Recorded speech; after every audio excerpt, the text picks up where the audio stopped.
Welcome to Car Shopping Mistakes. I'm your host, Deshone the Auto Advisor.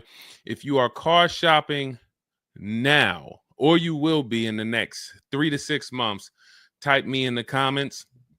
Let us know where you're at so that we can make sure that you have the advice you need to make the best car deal you've ever made and not be spending more than 30 minutes in car dealerships. The name of the game with great deals is to not be spending time in dealerships. The more time you're spending in dealerships, the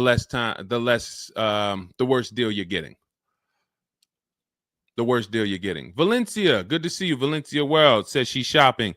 If you're shopping now or you will be in the next 3 to 6 months, type me in the comments and let me know. Now, for those of you who are not shopping right now, you still may hang around for the next hour, learn something, because you're going to see a lot of people ask questions that you will ask or you would have when you go start shopping. So what typically happens if you hang out here enough, somebody's going to ask the same question that you would have asked, and you can get your answers that way. So welcome to Truth. Good to see you. Let me hop on over to Instagram and actually pop in over there. And I'll give you guys time to start typing your questions. No questions off limit. I try to do just rapid fire Q&A. So you have questions about leasing, about loans, about, getting the best deal, new cars, pre-owned cars. If you just want to tell me your situation, kind of what your goal is, we can go from there. And that's typically how we run it here. So let's see. I'll give you guys time to start typing. Once we get the first couple questions coming in, Dolan will start to bring them into the show. And we'll go from there. All right, I'm just sharing the show. Shout out to the sharers. And before we even start with the questions, I want to talk about the mistakes that I see people making. Let's really start out with the mistake of this leasing versus buying. I'm so happy that over the last 3 years, who was taught never lease a car? You were taught or you heard never lease a car. I could not be more happy that we have been helping people get their first lease for the last 3 and 4 years. The financial advice we've been listening to concerning leasing has cost us thousands of dollars. I was going to lease a car next week. As long as you get 5 offers, cool money. As long as you get at least 5 offers, you're good. See, people are out there paying. There's a couple ways that you can get a car. You can buy it new, you can buy it pre-owned, or you can lease it new. When you lease a car, you're leasing it brand new. So if you look at the financial parameters, you ask yourself, if I buy a new car, how much will it cost me? Now, I want you to use this rule. Every $5,000 is about how much per month. This is not for the new people. If you're new here, type the number 1. Let me know you're new. You've never been on the show. I don't expect you to have the answer to this question. But if you've heard this before, then every $5,000 is about how much on a car payment. You may have seen this in my video. You might have seen this on a show. This is a principle we teach. I want you to lock this into your head forever. Let's see if anybody knows. Or we got a bunch of new people. Michelle's new. I see you. Cool Money's new. DJ Furious. Okay, I see you. Sandra Bonds on Facebook. You're new. Okay, a lot of new people checking in. We're live on YouTube, Facebook, Instagram, and TikTok. So if none of you know, I want you to remember this. Every $5,000 is about $100 per month. Good to see you, Digby, on TikTok. Every $5,000 is about $100 per month. So how do we turn that into a real budget? You look at a car, $30,000 divided by 5,000. You're going to see that's about 600. Well, that is 600.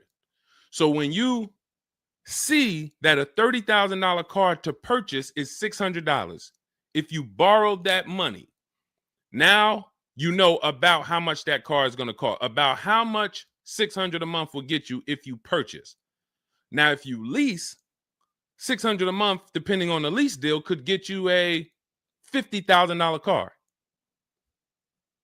So we're driving. So if your budget is $600 per month, then you have a couple ways that you can get a car. You can go find a $30,000 new car, no money down.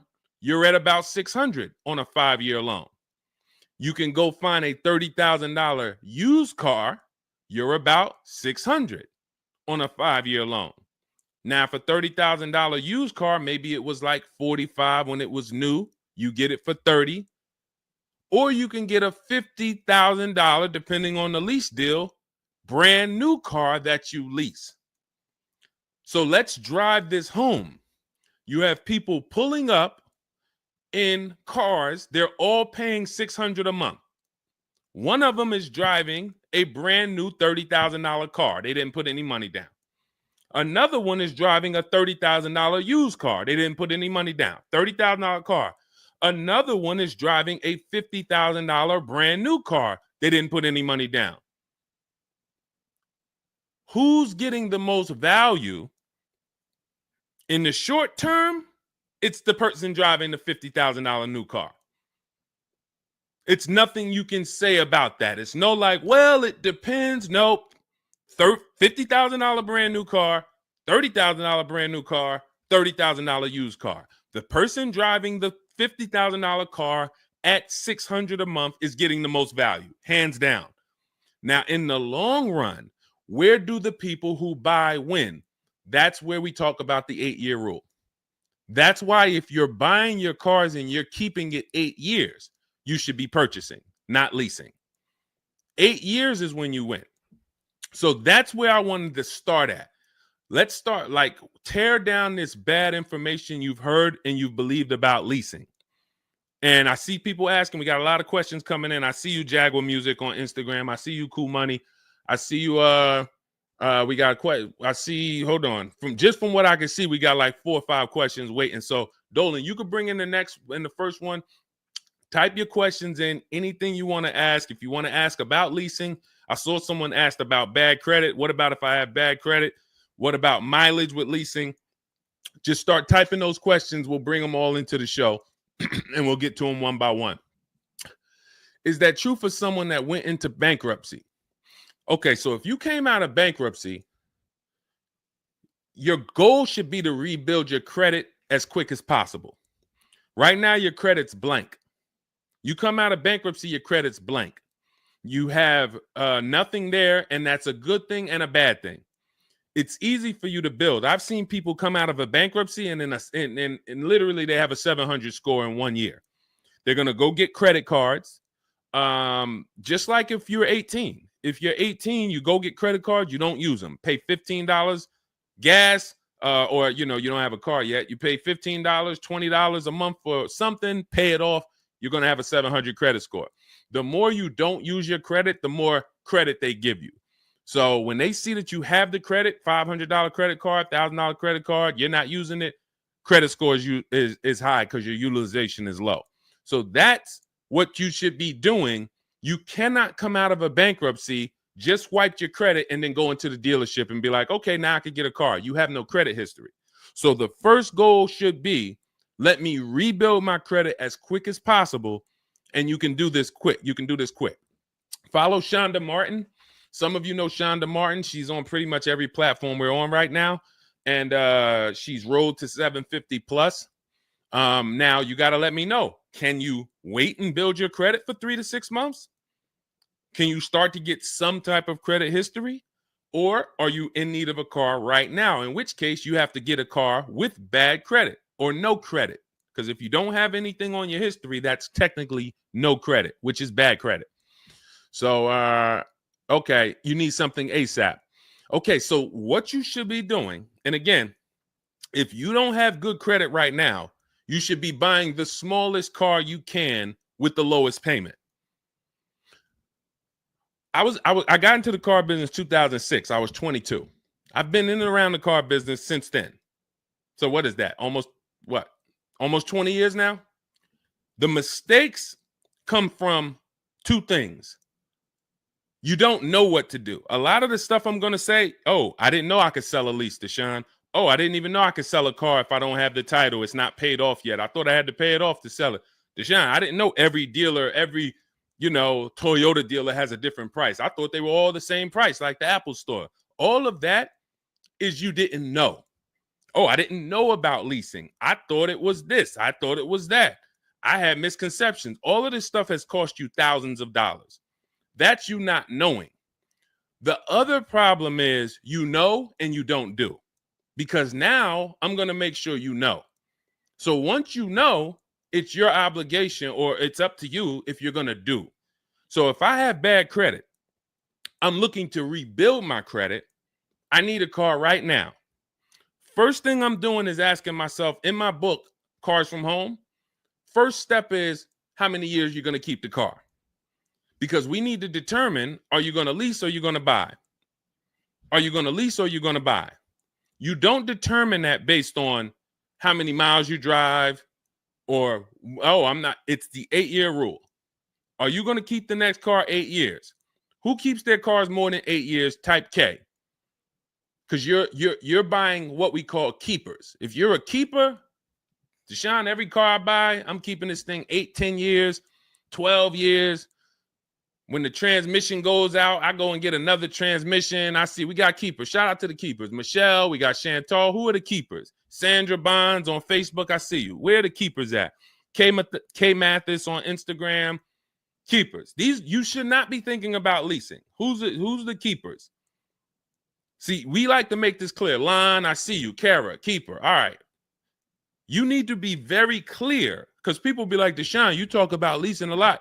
Should everybody be leasing? No. Everyone who's not keeping their cars 8 years should be leasing. And if you don't have the credit to lease, your goal should be get the credit to lease. But so the first question I'm asking you, if I have bad credit, is how many years am I going to keep this car? Now, to those of you who, because if you don't have bad credit, or if you don't have marginal credit, somebody is going to have it. There's a lot of people getting hit in this economy, and they're going to have credit challenges and need a car. Why is this important? Because let's just say I don't have good credit, but I'm a keeper. That means I'm not thinking about leasing. I'm looking to get a car that I can keep for 8 to 10 years or more, and I don't really have good credit right now. No problem, because the goal is find the best car for the best price, and then I'm going to get a loan, and I'm going to pay more for that loan because my credit is bad. I still need to get a great price on the car. We got to talk about that. Separating the price of the car from the loan. Some of you are savvy and you understand this, and some of you just mix these things together. But when it comes to getting a high interest rate because I have bad credit, as long as I get a good car, once my credit is better, what can I do with that loan? So let's say I got a great price on a car. I got a car, it's going to last 10 years. It's perfect, but I'm paying 21% interest. So I'm going to fix my credit, work on my credit. And then once my credit is good, I still want to keep this car. What can I do with this loan? Refinance. That's a simple fix.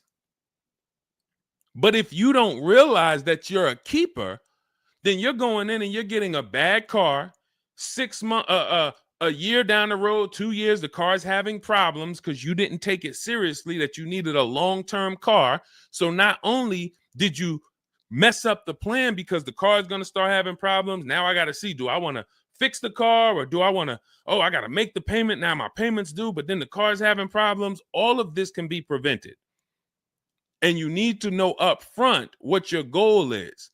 But if your goal is to lease, Deshone, I'm not keeping cars 8 years and I don't have good credit, you should be buying the smallest inexpensive car you can that you can get a loan on. $10,000 car, go drive it for 2 years, make your payments, and then switch into a lease. If you're driving a car, if you're buying a car to keep, then you can go and get a nice car, get the most car you can afford comfortably. You're going to have a high interest rate, and then you refinance that car when you actually get, your credit up. So this is all in my book.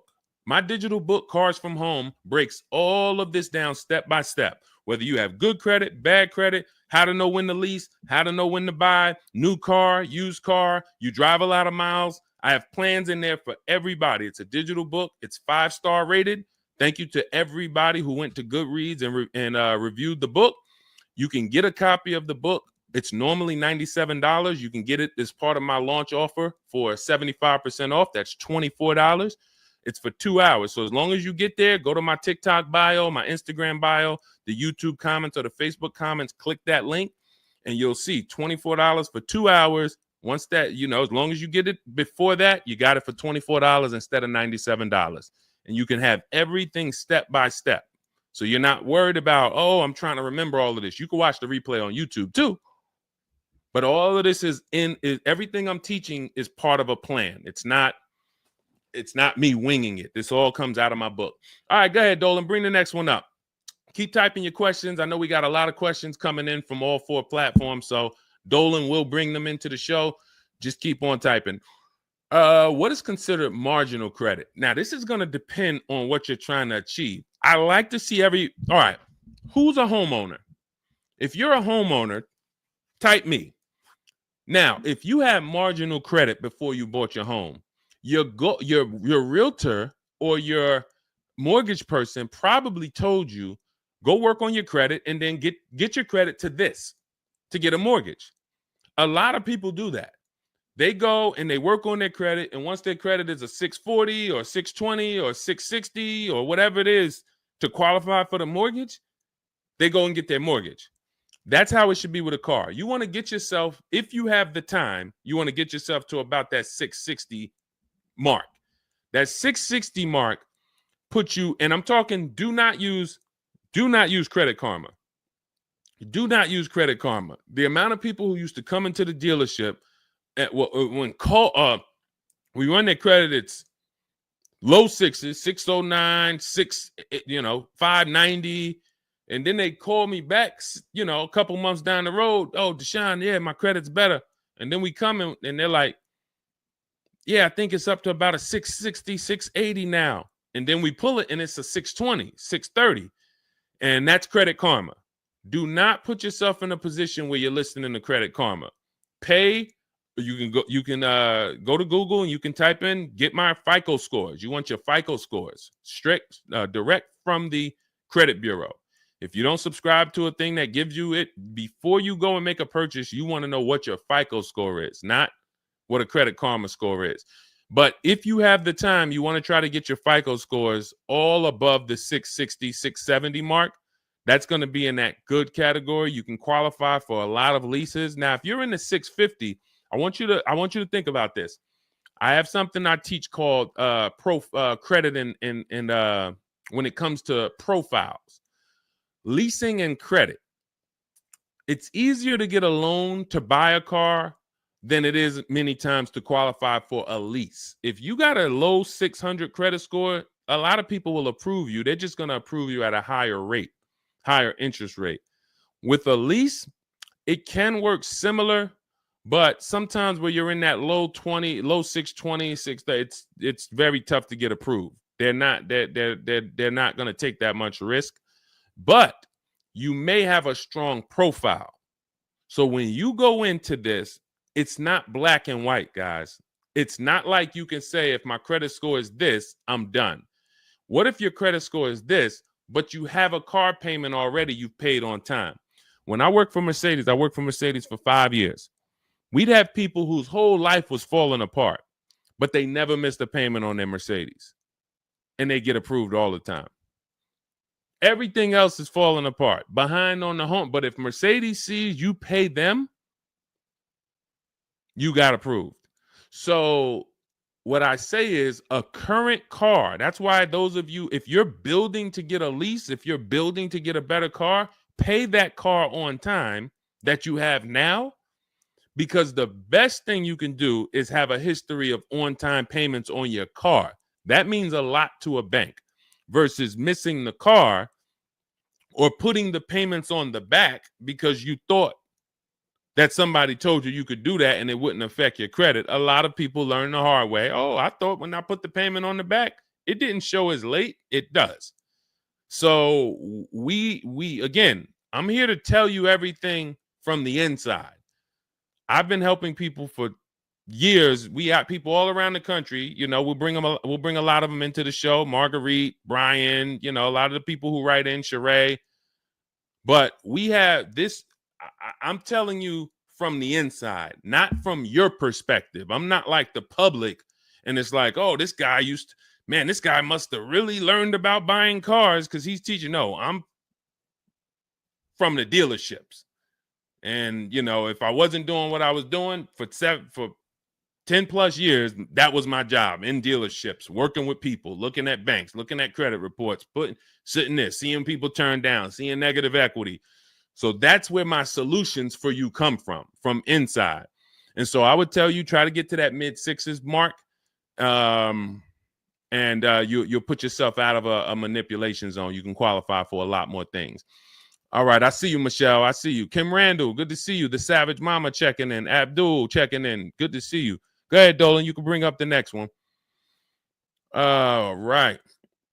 Shout out to Dad. Y'all running the likes up on TikTok. Thank you so much. Thank you to everybody who's double tapping the screen. We appreciate you. Can you talk about putting money down or not when purchasing a car? So important. Listen, this is a good one.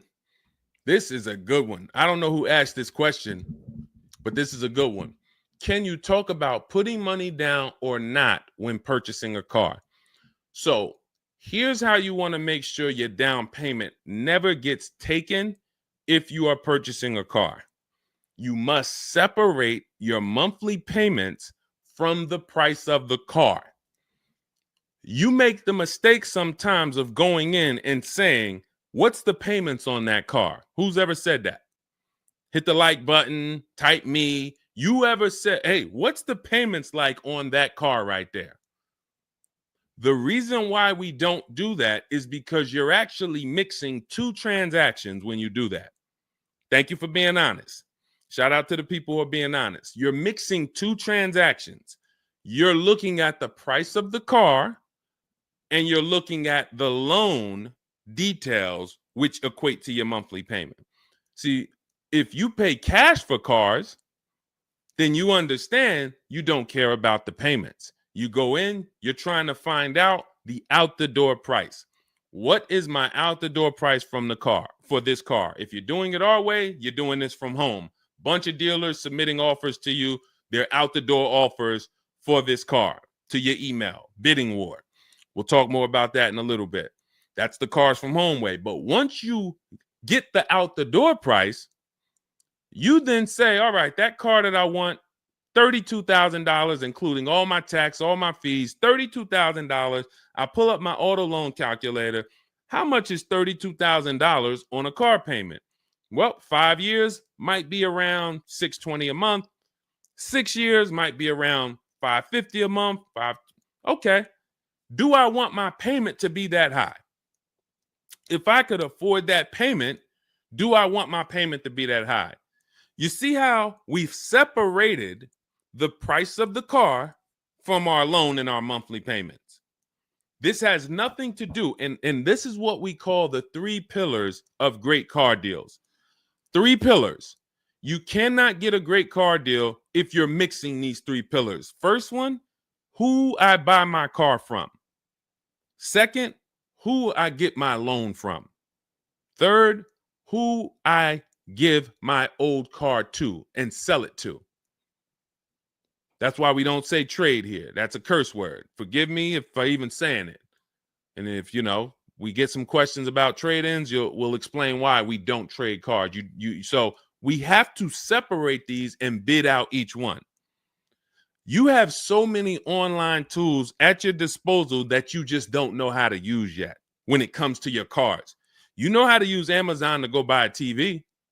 You know how to get a subscription to YouTube. You got a ton of online tools you know how to use. Shazam, what's that song? Shazam it. But the online tools about car buying, you just don't know how to use them. That's where I come in. Our entire system is showing you websites that do this, tools that do that. And so we can make sure that we're getting the best deal. So the only way you're going to make sure you never lose your down payment is you have to separate the monthly payments from the price of the car. If you go in and say, hey, how much is that payment? The car salesman says, well, how much can you put down? Well, I don't really want to put any money down. Well, all right. If I had to, I guess I could put down like 3, 4 max though. But I'm trying to be at like $600 a month.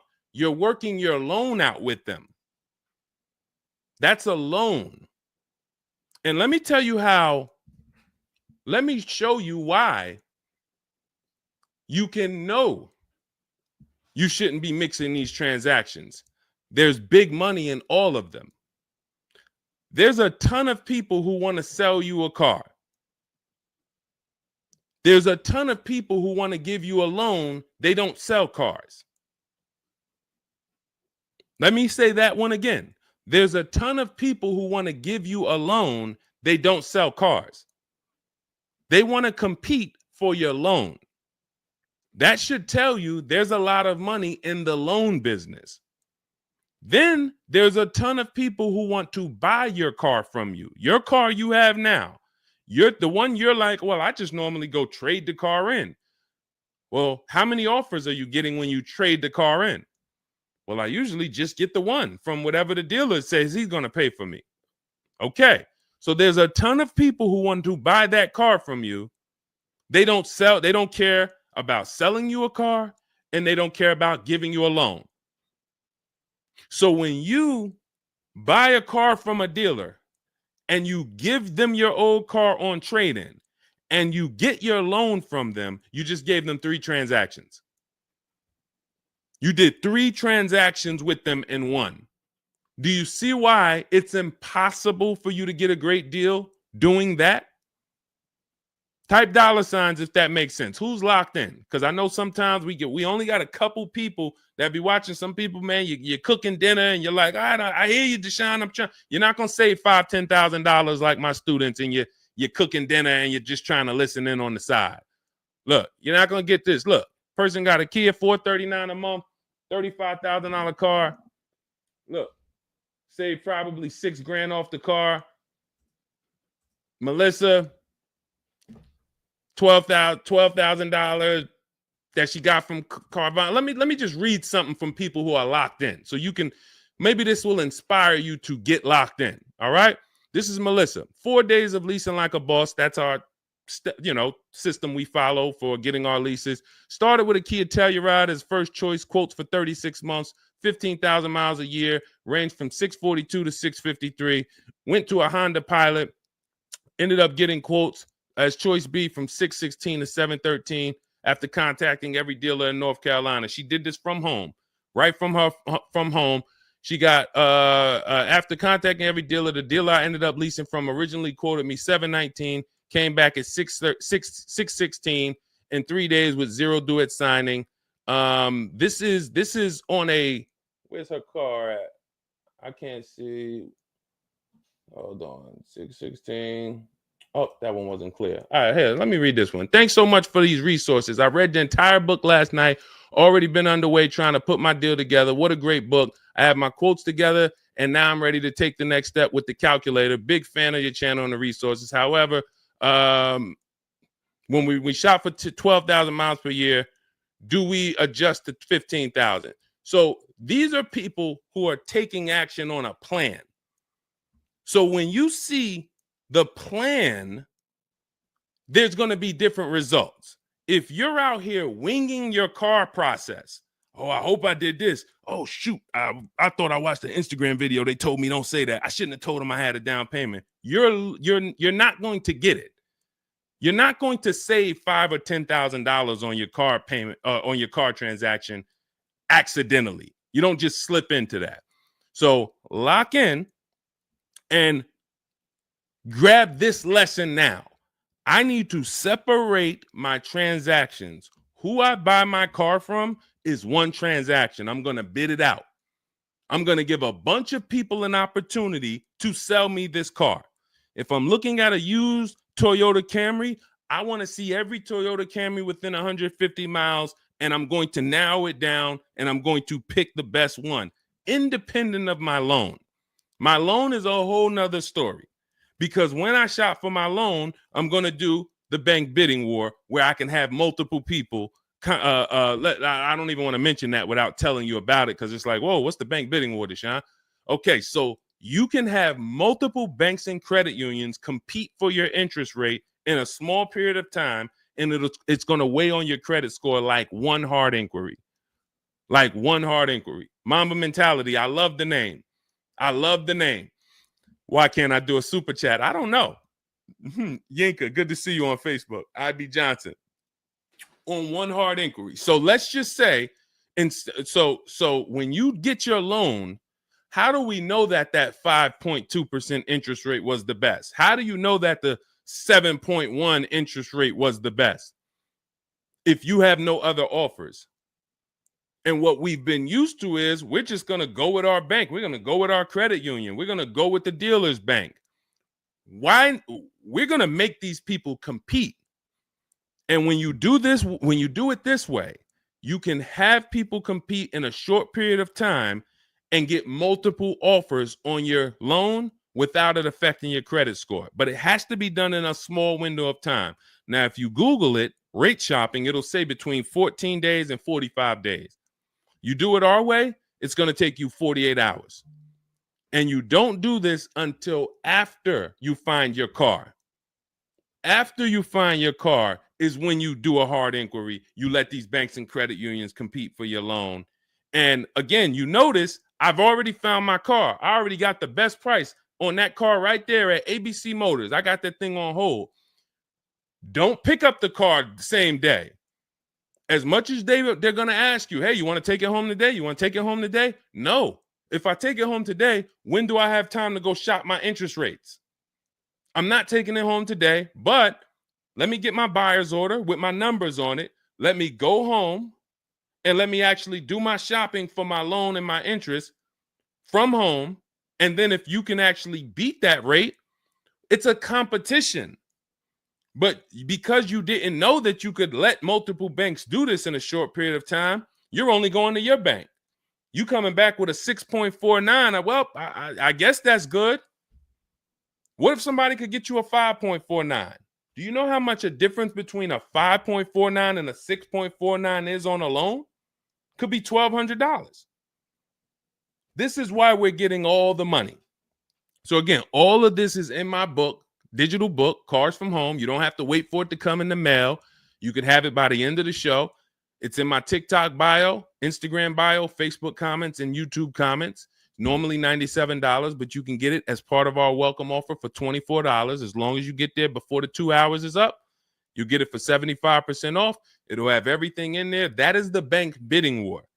If you're not, again, before we go to the next question, if you're leaving the dealership wondering, if I was to walk up to, yo, Deshone, what's going on, man? Hey, I just got this car, man. What do you think? Okay. Did you get a good deal on it? Yeah, man, I definitely got a good deal. How do you know? If you're not saying to me, yo, man, you know how many offers I saw? Man, I got about 6 offers on this car from different dealers. This was the best one. Okay, you did good. What about your loan?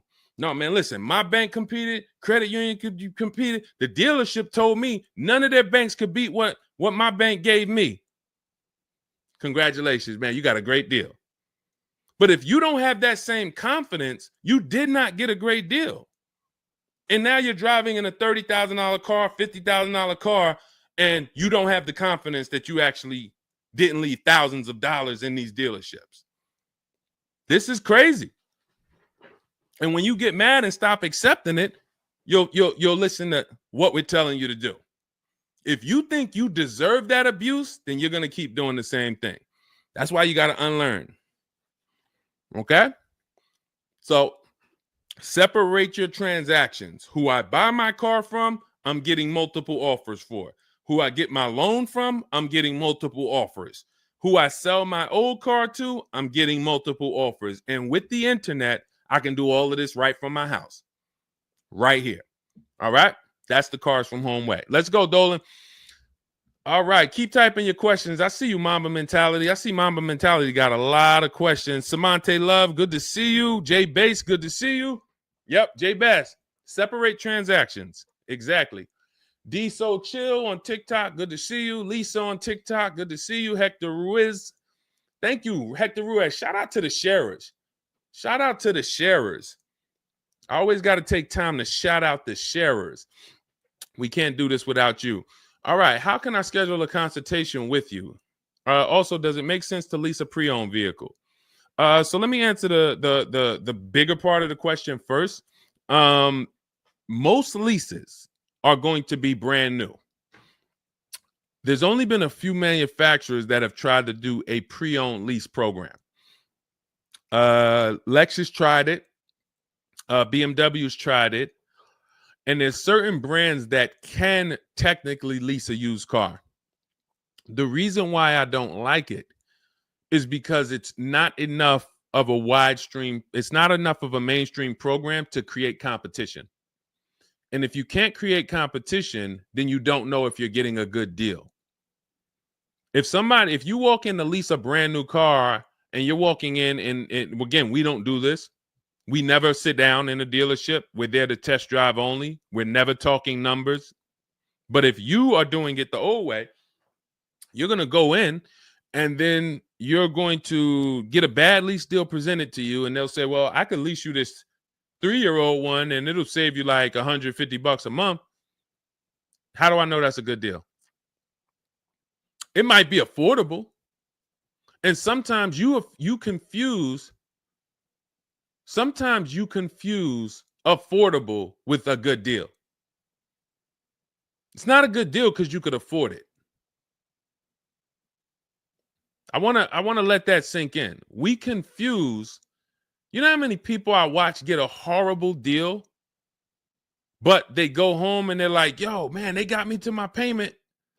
Bad credit usually. A lot of people with bad credit will brag about yo, man, you got to go see Joe, man. Why do we need to go see Joe? Man, he got me in a car. Nobody else could. All right, let's look at the numbers. Dag, you're paying 24% interest. You know this is an 8-year loan? You know this is an 8-year loan. Oh, nah, I just, listen, man, Joe, you sending all your friends to Joe. Oh, look, and this car has 70,000 miles on it. You paid 28,000 for it? See, because they got you to a payment you could afford. So you thought, good deal. Now, I go into a Bentley dealership right now. Bentley's $300,000. And they say to me, we'll give you this Bentley for $150,000. So they give me somebody offers to give me a $300,000 Bentley for $150,000. 50% off. We're going out of business. Take it. Can I afford it? No. Is it a good deal, though? Is it a good deal? $300,000 Bentley, half price, $150,000. Many people, you don't have that in your budget to go and bring $150,000 dropping on a car. Now, if you want to do a business thing, go buy it for $150,000, quickly sell it to another dealer for $220,000. Okay, that's what we would do. But I'm not talking about that. I'm talking about just you alone. Affordability does not equal deal. A deal is a deal whether I could afford the deal or not. And the only way we know a deal is to actually get multiple offers. There's no other way. So I'm going to continue to say it. There is no other way. I've been in the car business since 2006. There is no other way for you to know you got a deal without comparison shopping. Same way if you walked into a grocery store and there was only one, you walk into the Dorito factory. There's only Doritos everywhere. No other competition. They sell them for $7 a bag. There's no competition. So everybody who's in the Dorito factory is paying $7.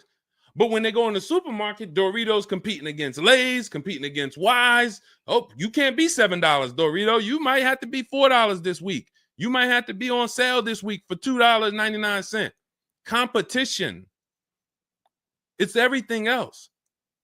So a lot of what I'm saying to you will click when you realize that you've been programmed to buy cars in a way that you don't buy anything else up. You don't buy anything else that way. Everything else you buy in your life is competition. People competing. Everything else only with cars, we look at one offer. So that's why when you come home, start to look at the whole market, you're going to love this. You're going to be like, man, I don't know how I didn't start doing this before. What I'm teaching is not, the whole Cars from Home system is not rocket science. We just use the internet to create competition. That's how we get crazy deals. That's how you see Alex graduated, was able to get a new lease for my partner, sold his old car to Carvana, bid that out. Notice he didn't trade it. He didn't say I traded in my car. I sold my old lease to Carvana, old 3,500. He got 14. That was his highest bid. Went test driving, got a 2025 Hyundai Tucson, got a 1.3% lease deal, no money down, $42,500 car, $580 a month, and that's a 1.3% lease. Now, $42,500, guys, would normally be, with no money down, about $800 a month. Maybe about $825 for 5 years. He's paying $580. So when we talk about leasing keeps thousands of dollars per year in your pocket versus purchasing. Thousands of dollars, not hundreds of dollars per month, but thousands of dollars per year. So so to answer your last question, I don't do consultations. We have 3 ways we help the public: through my book, through our Shop with Deshone program. A lot of these people that you're seeing me share, they've either got my book or they're in our Shop with Deshone program. Just Ralph, Jen, Stormy. Just wanted to let you know that your package worked. $48,000 MSRP, no money down. She's paying $622 a month. That's normally a $900 payment. Marie, some of you know Marie from some of our other shows. We talked about her. Just wanted to reach out. Thank you. She used the book, saved over $13,000 off of her Mercedes, got her payment to be hundreds lower per month, maintenance included. Just wanted to say thank you. She got a 2025 GLC Coupe. Some people have this same car. You're looking at this car. You're like, hold on, Deshone, I got that same car. Did you get $13,000 off? Did you get $13,000 off? This is when we got to say to ourselves, whoa, what's happening that Marie got $13,000 off? I thought I did okay. I got $4,000 off. You see how dangerous it is when you don't get multiple offers? You thought, man, I negotiated, man. I was in that dealer for about 5 hours, man, to get that $4,000 off. Marie never went into a dealership and she got $13,000 off. So you just made a $9,000 mistake. So you could either change your behavior, go grab my digital book, Cars from Home, learn the same thing, use the same strategy step by step that Marie just used, and you could eliminate you making these types of mistakes, or you can continue to do what the car business wants you to do. So in my digital book, you have everything. That's why it's called 7 Steps to Saving Time, Money, and Avoiding Dealerships. It's in my TikTok bio, my Instagram bio, YouTube comments, Facebook comments. You can get 75% off for the next 2 hours. So you won't pay the normal $97. You get it for $24 if you get there before the welcome offer expires. And that's a digital book. It'll be in your inbox by the time we end the show. You'll have all these strategies to use for you, your family, your spouse, your kids, to make sure every transaction you're winning. You're leaving no money on the table. All right. So yes, I don't do, and you'll see in our Cars from Home toolkit in my bio, we do have a program where we shop for people around the country. In fact, before we go to the next question, let me show you what you'll be able to do. But in our case, we do this for clients. So you get in where you fit in. I don't tell you. It's like if I put a buffet in front of you, everything gets you full. You get the book, you're there. You come into Shop with Deshone, we do it together. You watch our video checklist. You have coaching calls, we have Zoom calls, we have a private Facebook group. You get to your goal. Or you can, if you qualify, you got to have the credit. You got to be shopping for a new car. You can look into our Done For You program. You can book a call with our team. But here's an example of how big of a margin these offers. I want to show you the difference between some offers here, because some of you don't really see it. Hold on. I got to label these better for our next show. Okay, here's an example. So we can see here for this particular car, the payments range, all of the car itself is $64,000. We're shopping for a Genesis. This particular month on this particular car, the payments range. Y'all ready? We got 6 offers on this car. The payments range from, well, I'm just reading them to you. $973, $899, $1,102, $1,066, $921, $913. Now this is initial payments. Why is there a $200 difference in these initial payments? This is why you never want to take people's first offer, because the initial payments are going to be high. But even in the initial negotiations, why is it, Deshone? Wait, all of these cars are the same price. Why is one dealer at $1,050 and another dealer is at $899? Because they're criminals. So what do you think you're doing if you just walk into a dealership and say, let me give this dealer a shot at negotiating? If you're negotiating with the dealer that's at $1,050 or $950 or $975, where are you going? And the goal is to have that dealer. This is why when these dealers come, when they come down $100, you think, oh, I had to win. Man, they just came down $100 per month. They started out, they were at $590, and now we're at $490. This has to be a good deal. Well, how do we know that they weren't supposed to start at $490 and end up at $390? If this is clicking for you, type a $, because this is clicking for some of you. Those of you who are locked in, this is why it has to be a mentality change. I'm pulling back the curtain so you can see that, Deshone, it's been feeling like when I go to buy a car, it's a mental game. I drive off and I'm kind of happy, but then I don't really have the peace. I don't really feel like I did good. I'm kind of hoping I did okay, right? That's you, right? So I'm telling you that your gut has not been lying to you. I see you, P. Honda Fundamental Salon. Good to see you. Got my book. Use it. Use it and win. So your gut is not lying to you. I'm just the one from the inside coming to tell you that you closing your eyes and hoping things go well is not working. It's not going well for you. If you looked at other people, they're doing better. If you looked at people with strategy, they're getting cars for $200 a month less than you. They're getting $5,000 off less than you. They're leaving knowing that they got the best deal because they saw so many offers. You're hoping, and that hope is not leading to that. Hope is a bad strategy. So what you want to do is you want to change your mindset and realize that the dealer's whole goal is to keep you from shopping. If you burn that into your head about the car business, the entire goal of every dealership is to keep me from shopping their competition. And if you know that, then you're not going to go into the dealership. You're going to say, all right, how can I be at home and do this from home? Again, that's all in my book.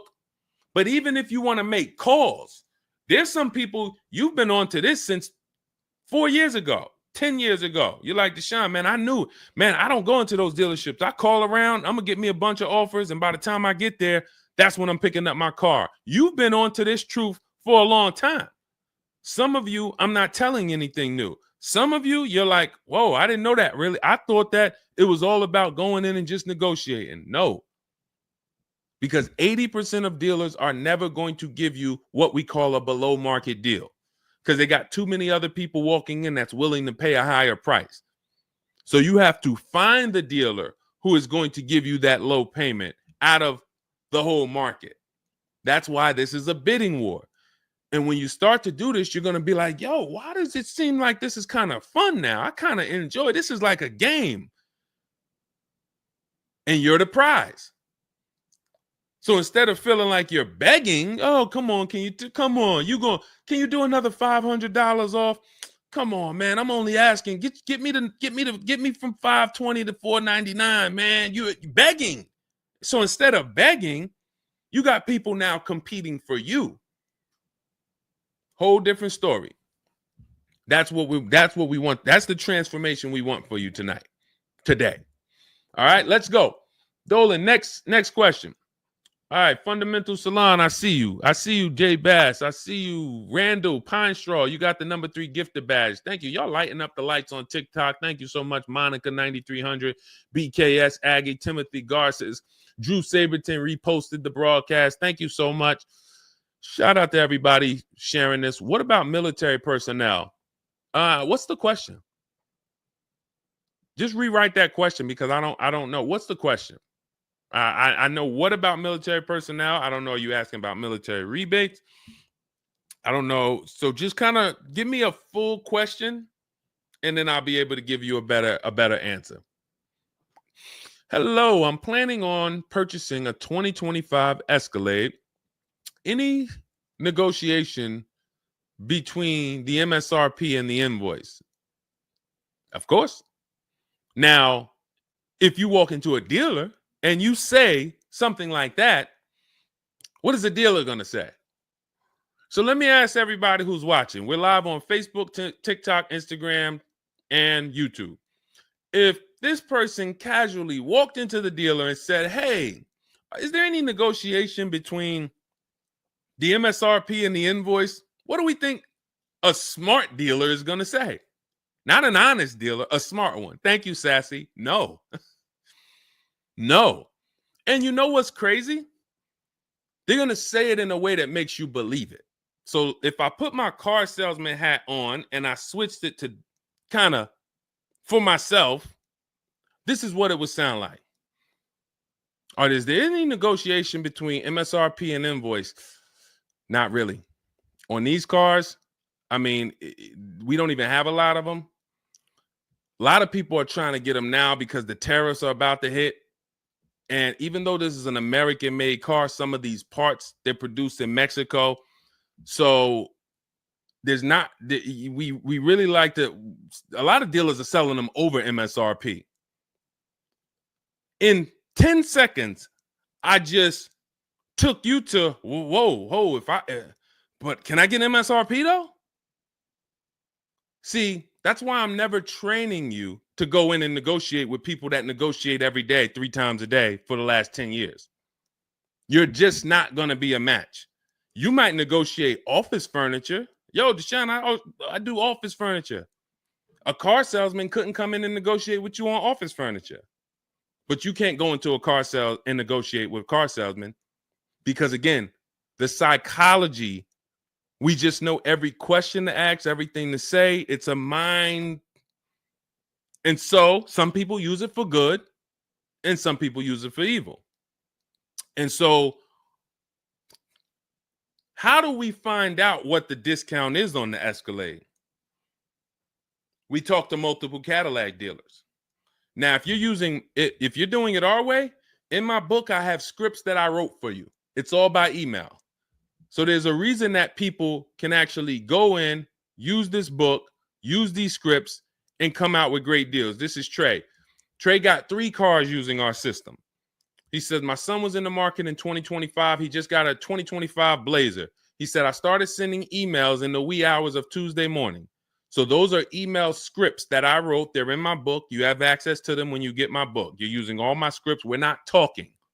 We're not doing any of this by mouth and saying, oh, I got to remember What did Deshone say? Don't, oh, I didn't want to say that. None of that. There's no room to make a mistake. We're just typing, copying, and pasting.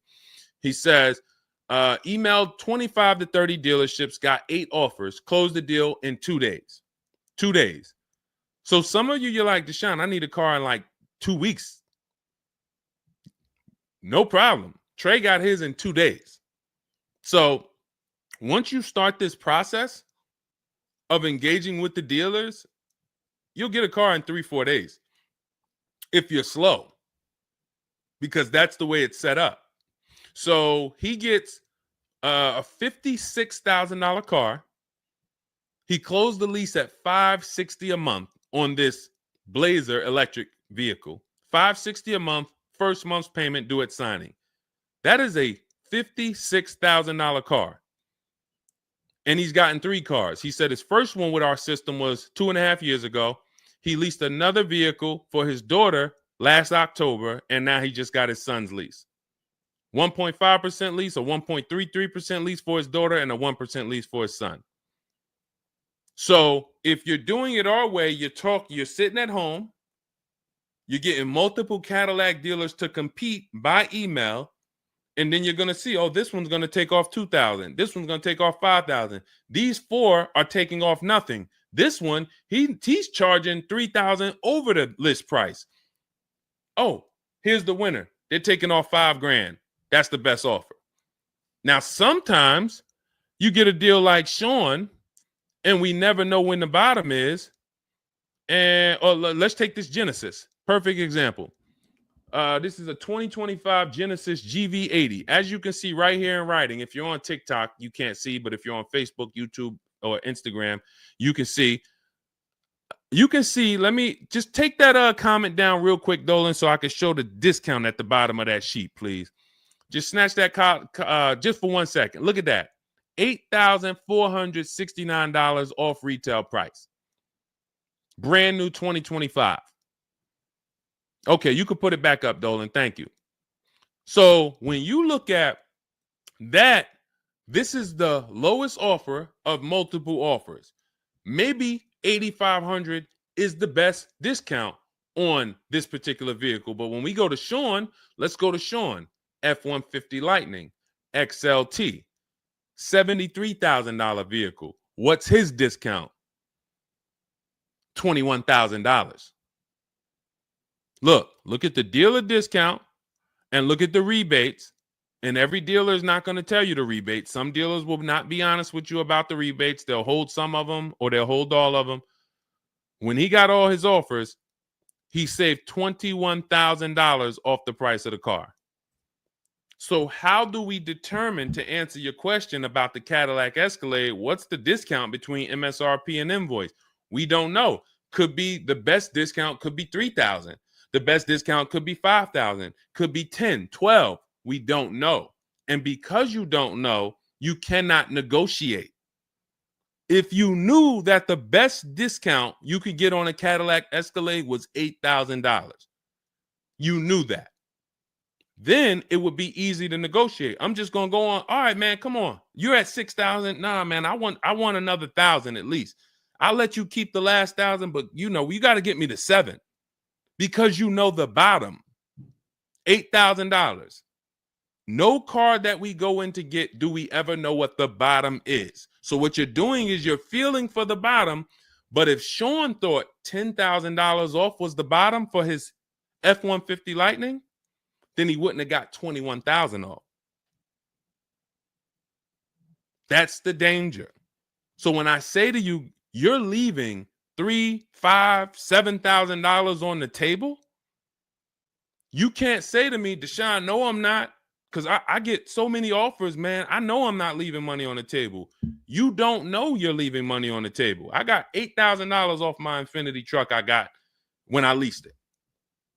How do I know that was the best offer? Because I had 7 other offers. I had 7 other offers of Infiniti dealers that I went back and forth with by email. This one giving me $3,000 off. This one $4,000. This one $6,000. This one $6,000. This one, we'll do $8,000 off. You got it. You won.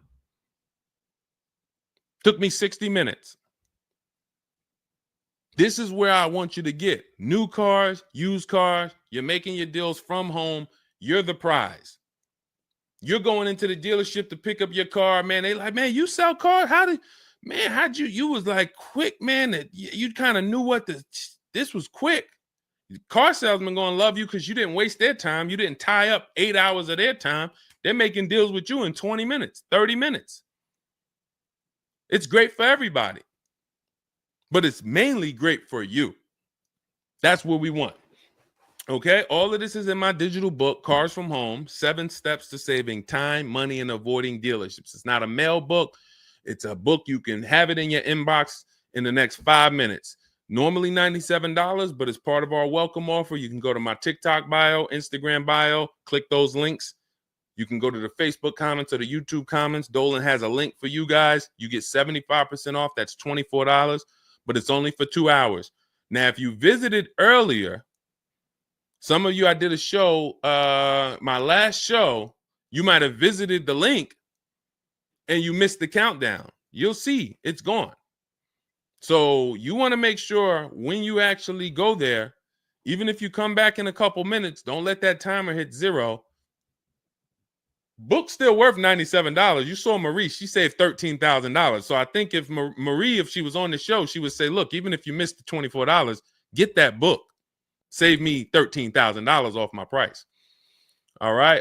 Corey Duncan, I'm just catching your comment on TikTok. Look, it works, y'all. I promise. Leased a car back in April after using his book. Got the best deal. You see what I'm saying? Like, and this is all over. It's too many people for me to pay. When I tell y'all, like, it's too many people. I pride myself on not can Deshone get great deals. Obviously, you guys know if I could sit on here and answer your questions for an hour and a half. Clearly, I've been in the car business since 2006. Clearly, Deshone can get great deals. But can other people? That's why I'm showing you other people. That's why I'm showing you Benita. That's why I'm showing you Kimberly got 20 grand off her Maserati when she got it. Zafrina got 2 cars. She got a car last year, got her Jeep Grand Cherokee, $66,000 car. She got it for $579 a month. And then she just got another car that she posted 2026.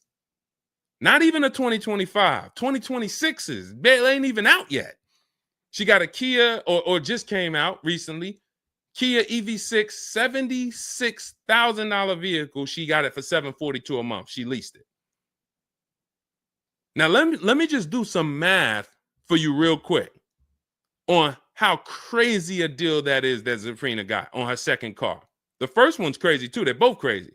But let me just, here's how we judge a lease. We judge a lease by how much we're paying and how much car we get to drive for that payment.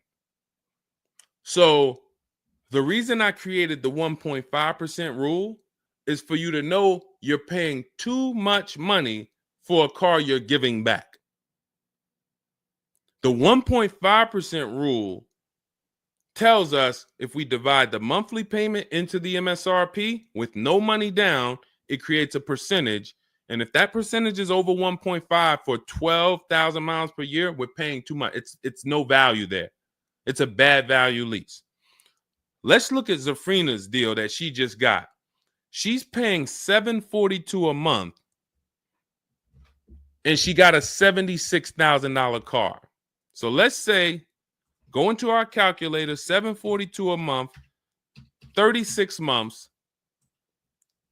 That equals $26,700. That includes taxes, everything. That is how much she's giving them for 3 years to drive this car. $26,700. It's a $76,000 car. You don't have to be a mathematician to know that if you walked into a showroom and you saw a $76,000 car, once taxes and fees and everything were on top, it's over 80 grand. And you could drive that car for 3 years for $26,000 and you give it back to them, we don't have to, we can imagine how much value that is. So that's how we judge a lease.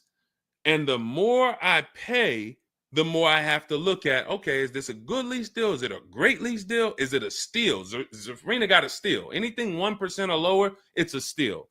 From 1% to 1.5%, that's a good deal. Well, let's say from 1% to 1.25, great deal, great value. And then from 1.25 to 1.5, good lease deal. So it's good, great, and a steal. Any of those is good. It depends on the vehicle, and it depends on how well you get offers, because different vehicles have different lease programs.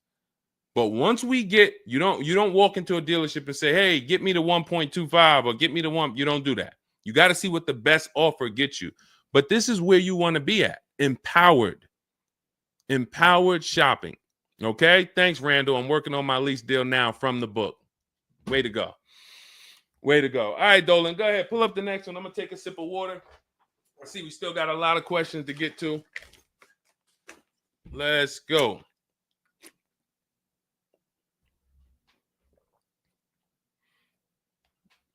Mark is me. Good to see you on Instagram. Checking in. All right. Let's go. Does it matter if you email or call a dealership to find out the best price? All right. No. You just got to realize it's going to be different things that come with phone. The reason why. Okay. Who's a good negotiator? All right. Let me put it like this. Who's not a good negotiator? Let's be honest. Who's not a good negotiator? Type me. You're just not. It's not your thing. You don't really like confrontation. Not a good negotiator. Let's go. Who's gonna be honest? Oh, we got a bunch of good negotiators on here today. Bunch of good negotiators. Where we at? Hershey. What's going on? Randall, Sassy. Who's okay?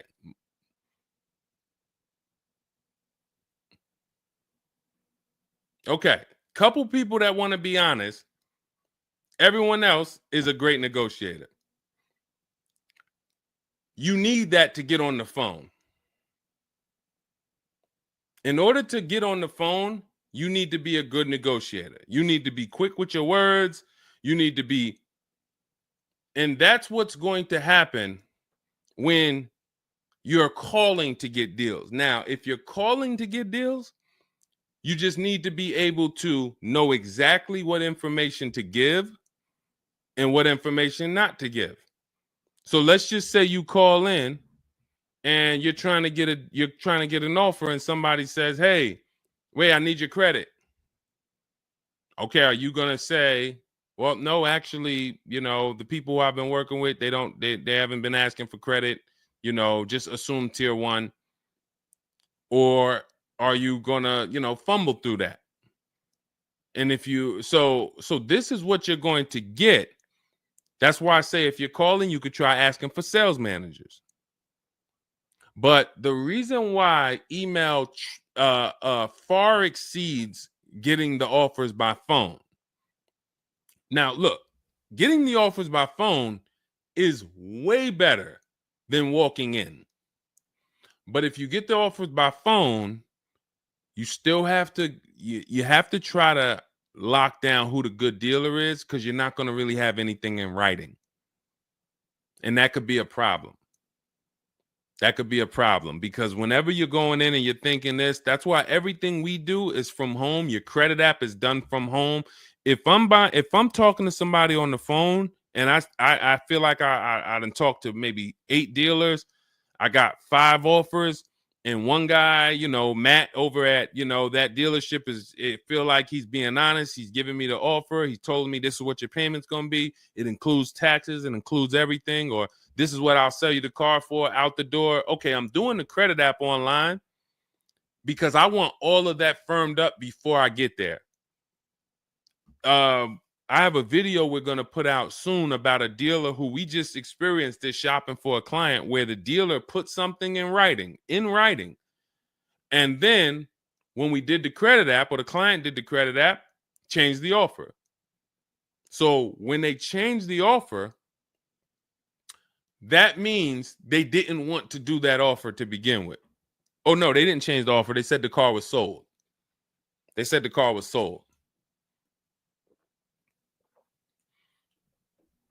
Me knowing what I know that what they wanted to do was tell you one thing and then they wanted you to come in so that you could so they could raise the price on you. This is why we're not going in until we do our credit app online. And when I tell you we are doing everything from home, except the test drive, we are doing everything from home. We're not going in, all right, come on in, let's finalize this. No, we'll come in and pick it up. You can send me the credit application. I will email you my driver's license. I'll email you my insurance card, because when you do this, your deal is solid.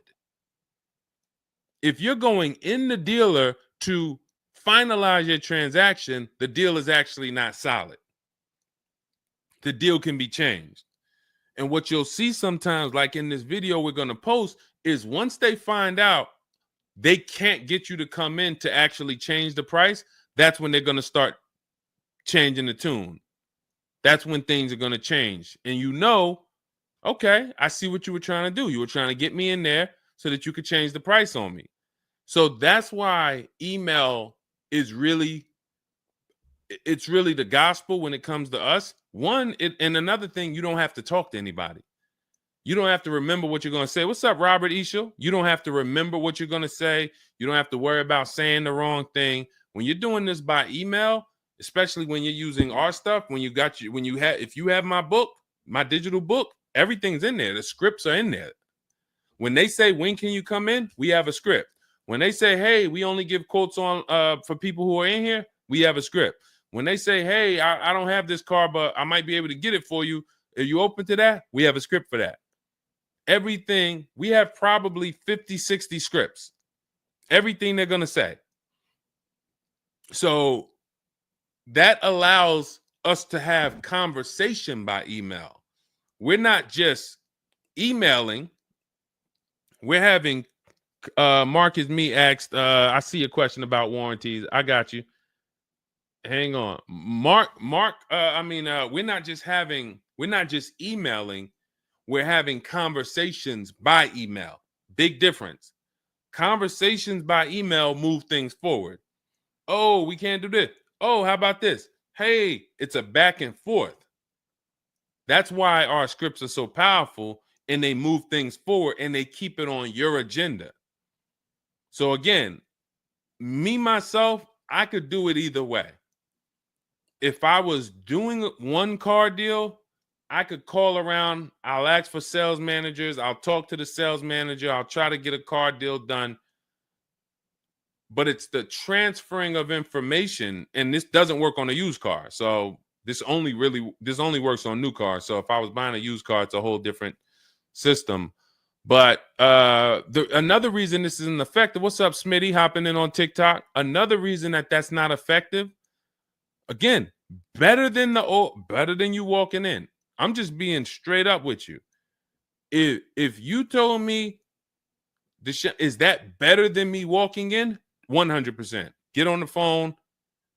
You will do way better on the phone than walking in. But compared to email, you ask me like email or phone, which one's better? Email crushes it because I can have conversations quicker. I have stuff in writing. I don't have to worry about not having something in writing, and I show up and I thought that it was this and then it's that, and then it's nothing I need to remember. Yeah, I think that's enough. I think that's enough. So again, in my book is all the scripts. And without you knowing what to say when they say this, then the conversation is going to move slower and you'll be typing everything manually. What should I say to them? All right, what should I say to this? When they say, "Oh, can I have your full address?" Okay. These are the things that you want to know how to respond to. Okay? All of that is in my book.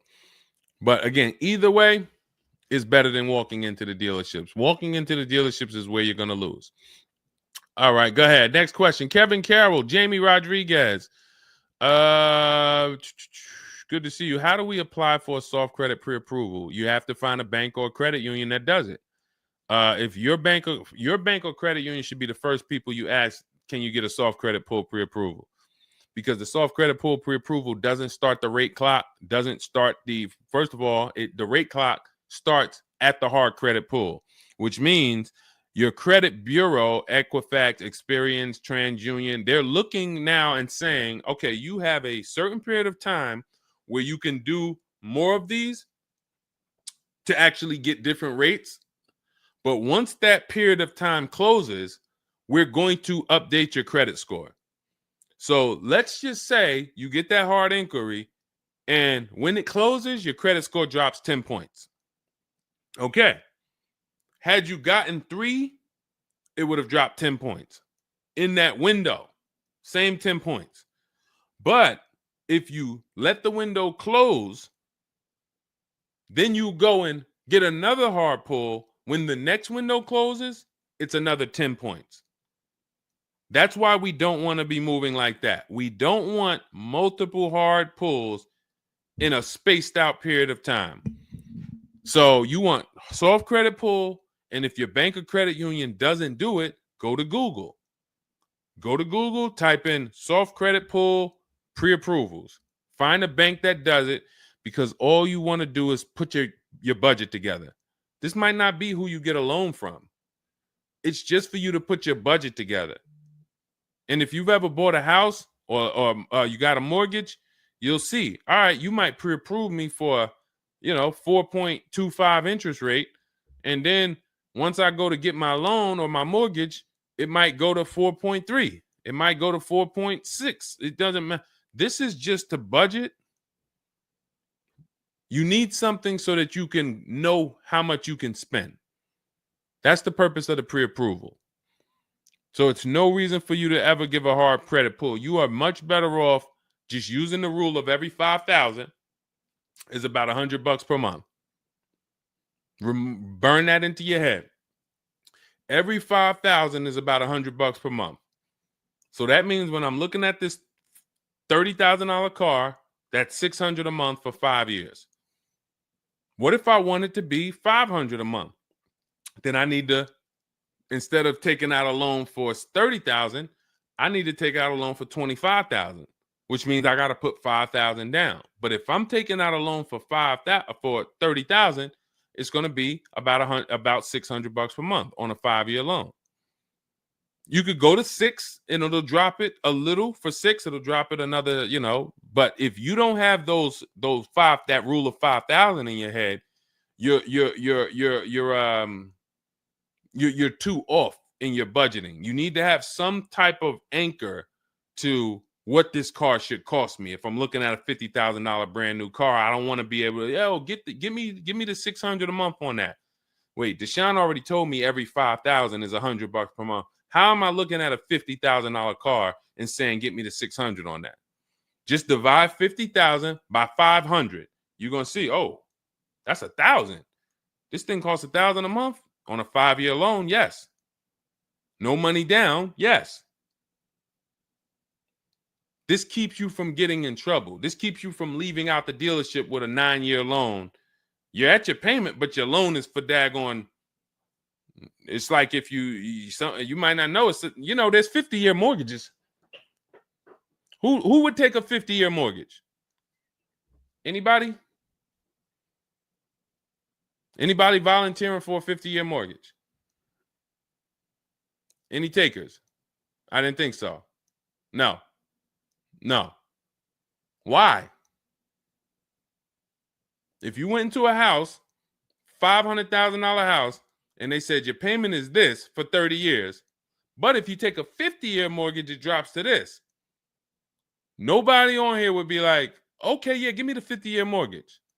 They're available because we've learned that 30 years is the longest you would take a mortgage.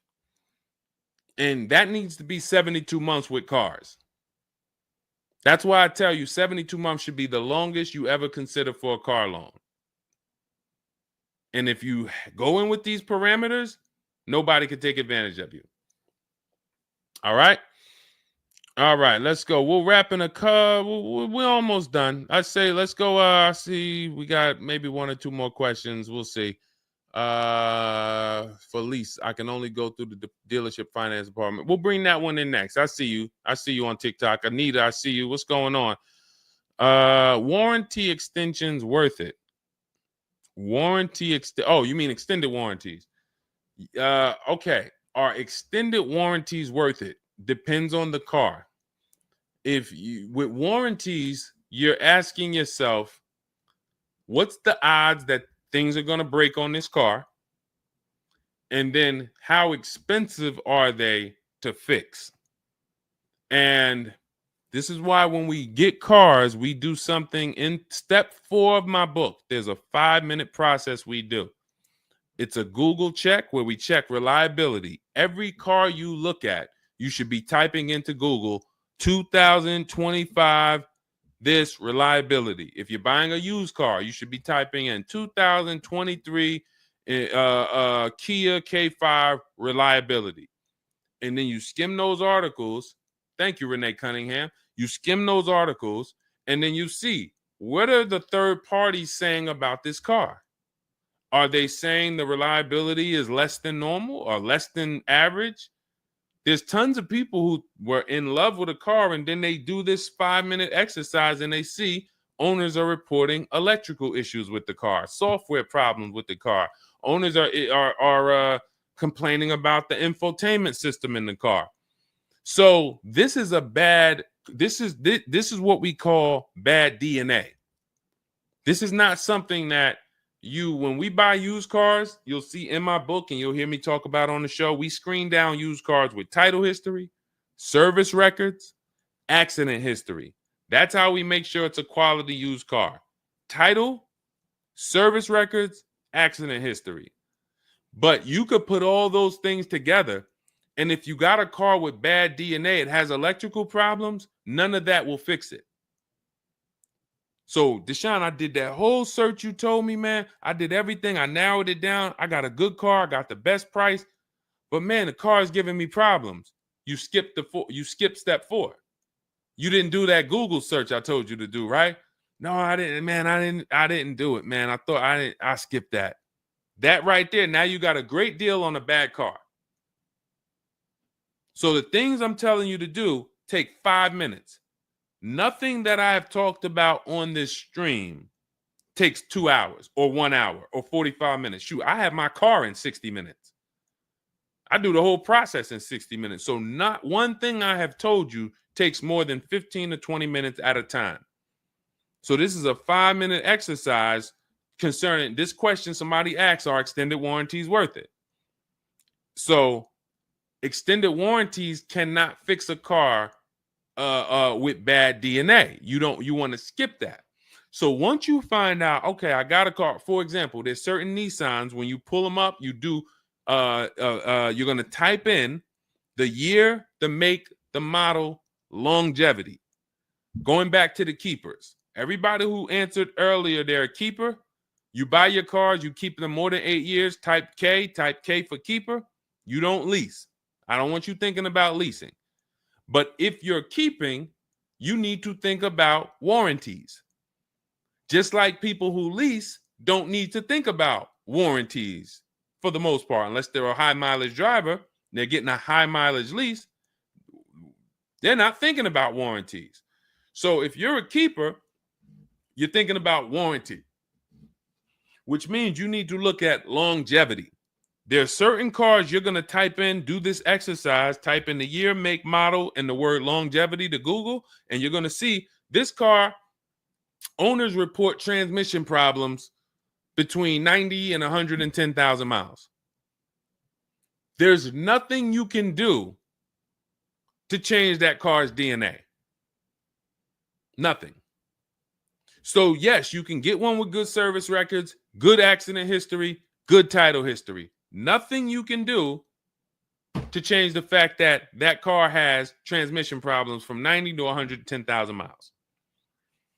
So once you do that exercise, that quick 5-minute check, then we can look at what's the cost of repairs on this car? Is it a Mercedes where when something breaks, it's $2,000? If it's a Mercedes and something breaks, and you can keep typing your questions. If you have a question on TikTok, nothing's off limits. So we got time for a few more questions, but you got to type them in for us to bring them into the show. So are we, once you know what cars, like give you an example, you got a Honda, you got certain cars, they're very inexpensive. Something breaks on the car, the parts are cheap, inexpensive. These are the cars where you don't need extended warranties as much as you need a car when you look at a car that has high cost of repairs. So what should you be typing in for the car you want? Cost of repairs. If you're looking at a Volvo XC90, Volvo XC90 repair cost. Where does it fall? You're probably going to land on an article that shows you the rankings of cars repair costs. If you see that Volvo and Cadillac and Mercedes and all Range Rover, Land Rover, they're up here, then you need an extended warranty. Because when one thing breaks, if you got a $3,500 warranty, it might pay for the whole warranty. One thing. But if you're looking at a car and it's very low, Mazda or Honda or Toyota or very low cost of repair, then maybe you save the $3,000 and you don't get an extended warranty. You just put that money to the side. So it's going to depend on the car. When I worked for Mercedes, if somebody was buying a Mercedes, I told them, go in there, finance department, buy as much warranty as you can afford. That was my words all the time. Buy as much warranty as you can afford. IDK, following your book to secure a lease. How do I get it without putting money down? We don't shop with money down. So you haven't gotten to that section yet. I'm glad you have the book, IDK, but there's no scenario when you're using our templates and scripts where we shop for with money down. In step 3 of the book, which is deal focused budgeting, I explain how down payments come in and I explain the risk of down payments. But when we're in step 5, which is reaching out to dealers where we're getting our offers, there's no down payment that ever comes into the conversation. All of our lease offers are with first month's payment due at signing. That's not a down payment because it's just like when you rent an apartment, you pay your rent at the beginning of the month. When you lease your car, you pay the payment at the beginning of the month. And that's it. That's not a down payment. That's your first month's payment. But no, all you do is just follow the book. There's no again, and stay on the steps. Here's what I want to drive home when it comes to this book. And I see we had somebody, Linda March, on Instagram. I see you. Grab Linda March's question, please, on Instagram, Dolan. Do not read this like this is some seminar. There's 2 types of people who use the Cars from Home stuff. All of our stuff is made to be like you having a conversation with me. If you jumped on the phone with me and you said, Deshone, this is what I want. What's my first step? I would give it to you and then you go do it. I wouldn't say to you, okay, Linda, you're going to do this. And then once you do that, go and do this. And then once you do that, go and do this and then do that. And then by the time you finish this, you'll see this on this website and then you'll be ready to pick up your car then. How would that go for you? Carrie Ann, Gifted Hands Cash, good to see you on Facebook. Well, how would that go for you? You would be like overwhelmed, confused, messing up. That's the way it is when you get my digital book, Cars from Home, and you read it straight through. What you're seeing all the steps. The last step 7 is delivery or pickup, and I'm congratulating you. You did it. The step before that, we're going over paperwork in the finance department and extended warranties. You shouldn't be there because you should be going through step 1, checking it off. Deshone told me do this. Step 2, check it off. Step 3, and then once you get to step 7, which is delivery, check, just picked up my car. It's a checklist, not a Bible or a almanac for car research or car studies. That's not what it is. And so I want to let you know that so that you don't come in thinking you're about to learn a lot about cars. In fact, that's how it was when I first started. My first book was called 52 Car Buying Questions Smart People Don't Ask that cost them thousands. 52 car buying questions smart people don't ask that cost them thousands. That book's not for sale anymore, but if you Google it, it's highly rated. People loved it. People said, Deshone, I use this book, man. I learned so much and I got a good deal. Because I still was teaching you how to get to the multiple offers, but it was too much information. That was when I came and I started teaching and I said, I want to teach you everything I know. No, the way my book now is, Cars from Home, 7 Steps to Saving Time, Money, and Avoiding Dealerships, is to get you right from where you're at to your car. 90 minutes, 2 hours from home. Boom, boom. Little small exercises here, 10 minutes here, 5 minutes there. Boom. All right, I'm picking up my car. So that's why we have the success stories that we have, because of the fact that it's a focused step-by-step book. Okay? So you can get your copy in my TikTok bio, my Instagram bio, the YouTube comments, or the Facebook comments.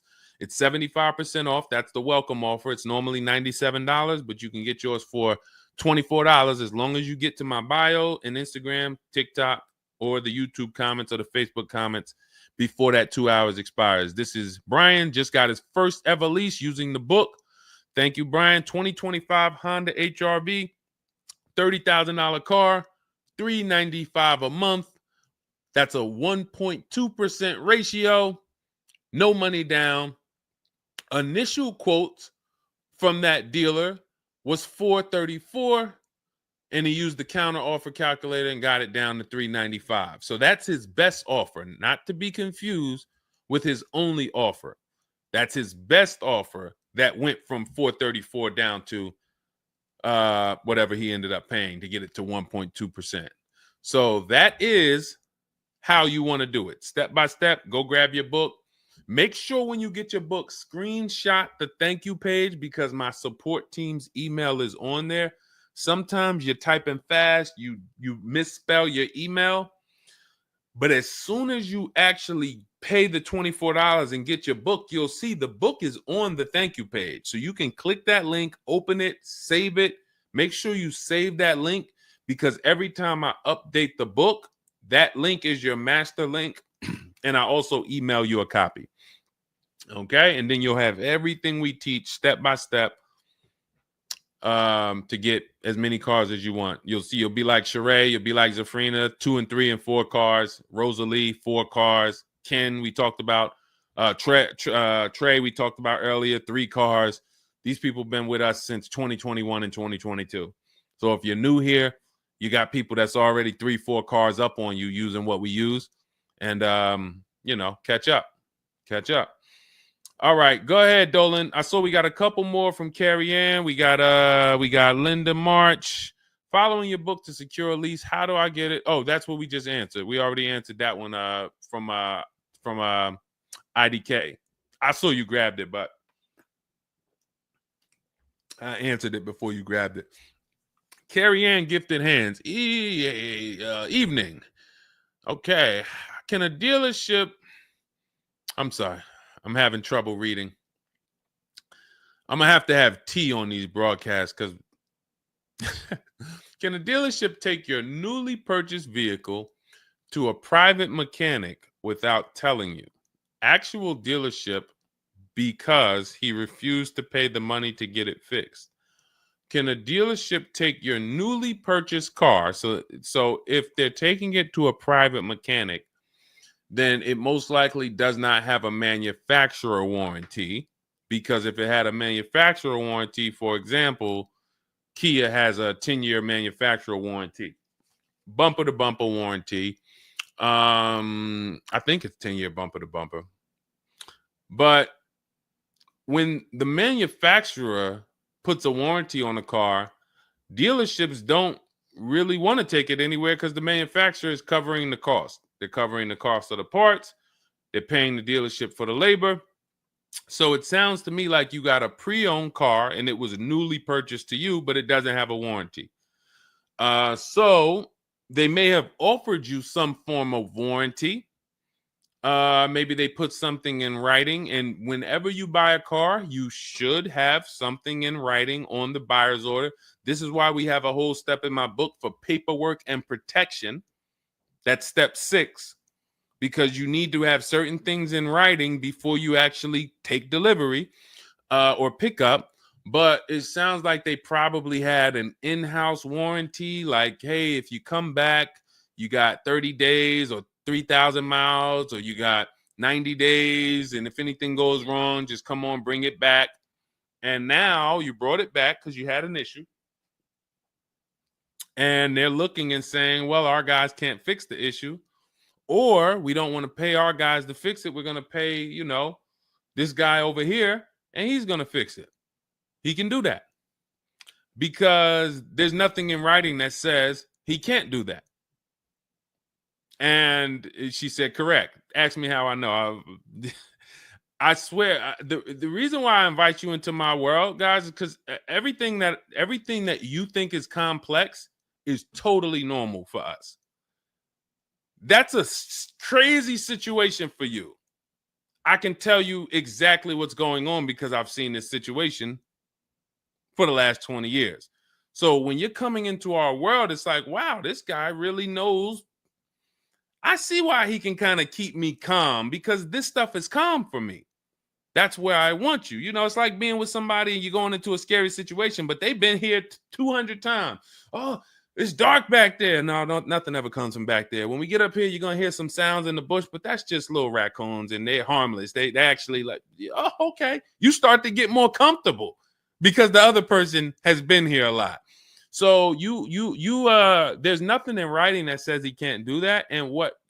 But if it is in writing that he needs to fix the issue, that's really all you care about. What's really in writing is you need to fix this. How you fix it and who you get to fix it, that's your internal business. If you want to take it and outsource it to another mechanic because your mechanic can't figure it out, that's fine. Some dealers have a relationship with a dealer up the road. So if, a used car dealer might take it to a Subaru dealer if it's a Subaru, and they might, but their thing is they need to get it fixed because they're obligated. You said just purchased it, went back into the shop 2 weeks later, still did not have it back. Exactly. So they're going to try to do everything possible to get it fixed. And that may include taking it to someone who they think can fix it. Now, I assume, are your payments due? Did you start a loan? Because this is different if you have a loan and you have my car and I have a payment due in 2 weeks or 3 weeks or 1 week. And if my payment is due, then I'm going to actually wait probably 1 month. And if I don't have anything in writing of when I'm getting this car back, then I'm going to make a police report. And because now I'm getting ready to either unravel this deal, you got to give me a car. I need to, and watch this. Why the police report? It's to document what's happening. First of all, people don't like to see police pull up to their, it's leased. It's a brand new car.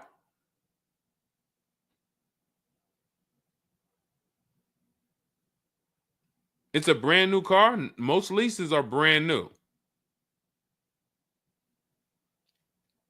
In which case, a private mechanic shouldn't be working on a brand new. No, it's used. That's another reason we don't lease used cars. That's uncommon. See, that's what I was saying. Leasing used cars is very uncommon. No competition, warranty issues. This is why it's not a mainstream thing. And this is why it's not something that I recommend. But I don't say it's not possible. Because when people say, oh, Deshone, could you lease a used car? I'm not going to say, no, you can't. But what I'm going to say is we don't. Now, you have is there a warranty in writing? Did they write something on, because now you pretty much have a payment on a car that's used. That what is the warranty? What did they put in writing that they would cover if something went wrong? They had to put something in writing because they're covering it now. You know, or they have to fill some form of obligation. You paid 2 payments, but what warranty did they give you? Was it a certified car? Because that would give you a year warranty from the manufacturer. But again, I don't think you have a manufacturer warranty. In fact, I almost know you don't, because they wouldn't be taking it to a private mechanic if it had a manufacturer warranty. Originally 32,000, at the end 62,000 through. Originally 32,000, at the end 60,000 through Exeter. Yes. Well, I mean, originally 32,000. I don't know what you mean by that. Is that your mileage? I need to know. Did they put something in writing saying that they were giving you a warranty?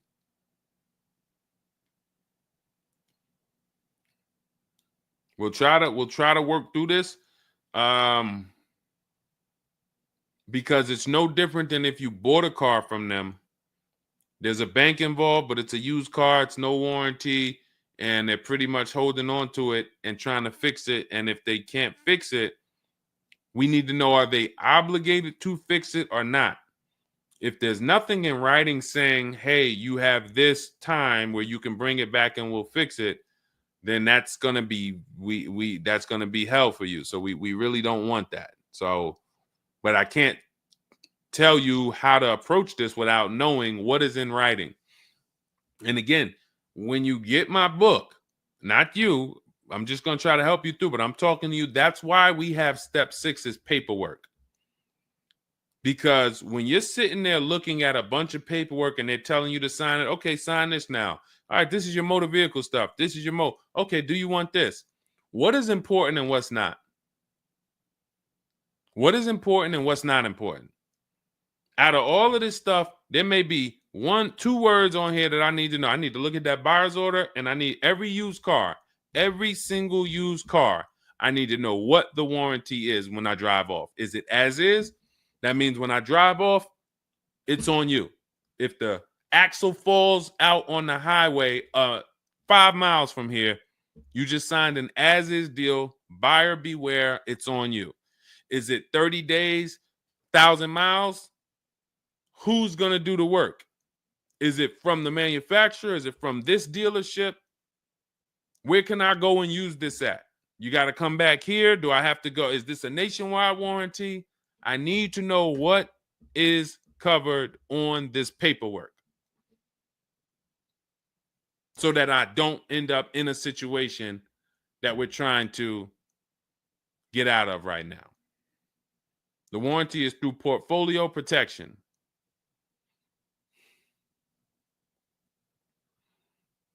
So it's a warranty. May not be a good one, but it's a warranty. So if there's a warranty, that means they're obligated to fix it. And if they're taking too long to fix it, and I have a payment, did they put you in a loaner car? Are you driving now? What are you driving now? If I bought a car with a warranty and then it had problems, I dropped it back off to the dealership and they had it for 2 weeks, and I have payments I'm still making on it, I just got it and it's in the shop, I'm not going to let that car stay in the shop more than 30 days with no car. I'm in a loaner. Okay, so you got to just chill out. You got to just chill out. Hopefully the loaner is as nice as the car you got. And if the car and if that's the case, then you just chill out. It's not a mainstream program you're in. It's like a black market program. That's the best way I could describe it. These companies that lease used cars, it's a black market kind of behind. It's not a mainstream thing. That's why all of these companies are small or like very little known name companies. They could go out of business. Nobody knew. Who the heck were they? Nobody knew. portfolio such and such went out of business. I never even heard of them. Who are they? Because they operate in the black market back there. So the general manager refused to pay the $4,300 for the corrosion on an important part. Again, what's your payment on the car? I just want to, I think this is a valuable lesson. They've had my van since from June 19th. Oh, they've had the van for that long? And you've been in the loaner?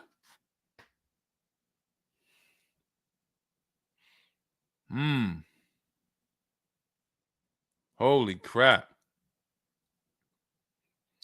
All right, what do I do from you? What's your payment on the car?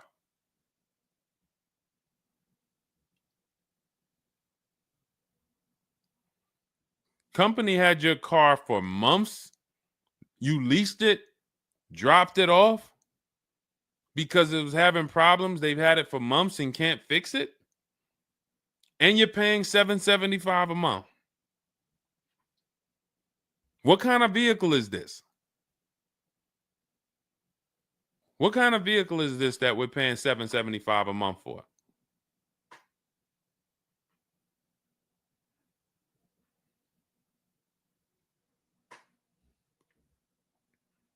I just want to give you some time to type. I mean, I like to try to give you, I like to try to give you a like, what would I do in this situation? And then you have to realize that you can never put yourself in this situation again. Pacifica, a Chrysler Pacifica. It's just getting worse and worse. $775. Do you know what you could be driving for $775? See, the used car leases. Why the used car leases? They don't even make financial. It's not even like a huge financial win. If you'd have told me I'm driving a Chrysler Pacifica and it's $300 a month, $250 a month, then I'd said, okay, well, maybe they're giving you a stupid deal. But I could show you 5 cars for $775 a month that are $80,000 and $90,000 cars, brand new cars. I'm sorry, for $775 a month, I can show you $775, $60,000 cars, $55,000 to $65,000 cars, no money down. I also traded in a Buick and they gave me $2,000 for that. Listen, dear. All right. They want to keep you in the car. God, how can you get out of this car? Oh man. And just so you know, some situations you can't get out of. So it's not like there's always a way out. There are some situations. That's why the reason why I want you to have my book, 7 Steps, Cars from Home, 5-star rated, Google it. The reason why is because you're not going to, once you sign that paperwork, it's not as easy as you've been taught to just get out of it. If it's a bad deal, if it's an overpayment, you go switch your car, it doesn't mean you got out of that deal. You just got out of that car. You rolled over the negative equity to this deal. Car deals are like, once you sign them, the damage is done. And then it's about, all right, what's the best way to get out where I lose the least amount of money on this deal? But I'm going to lose. Negative equity, it's going to be there. So it's much better to arm yourself beforehand than to say, all right, I'm in this situation now. How do I get out of it? Because some situations can't be gotten out of. People used to walk into the dealership, they got 15,000 of negative equity. Oh man, you can't get me in nothing. Can't get you in nothing. Well, when I put you at this car, you see this car, you like it, right? Yeah, man, I like that. All right, I got you the $450 a month on that car. That's a good payment. Absolutely, man. Come on, I'll take that right now. Okay, now let's bring your $14,000 of negative equity over. Yet $450 a month. That goes up to now $700 a month. Oh man, shoot, man, yeah, nah, that I can't even afford that. But hey, here's the bad part. Even if you could afford it, the bank's not going to approve it. So it doesn't matter if you could afford it because the bank's not going to approve it. So you cannot get out of that car. So that's why you arm yourself now. That's why I'm telling you, before you need a car, before you go sign the paperwork, make sure that you are armed with the right information. So now, if in this particular case, and you have a cosigner,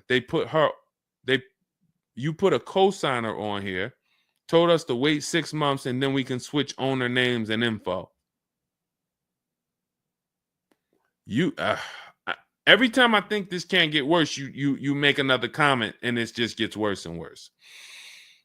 They called me in yesterday to pick it up, and the same problems were present.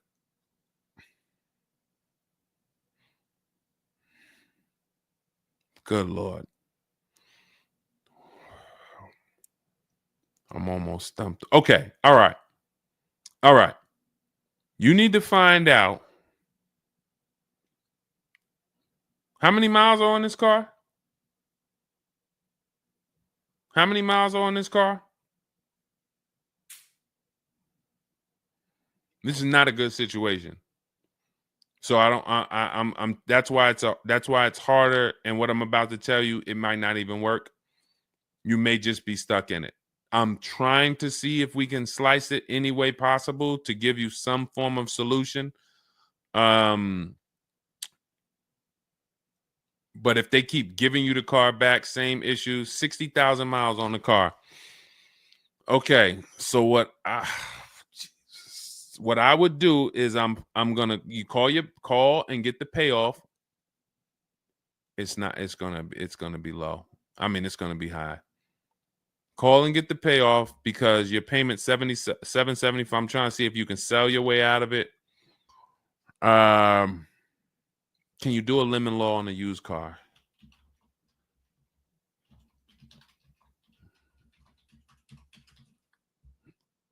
Let's see. Yes, some states have lemon laws that cover used cars, but the specifics vary by state. What state are you in?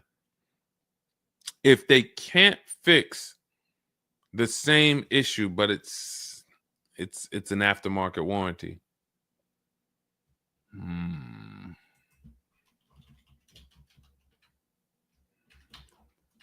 What state are you in?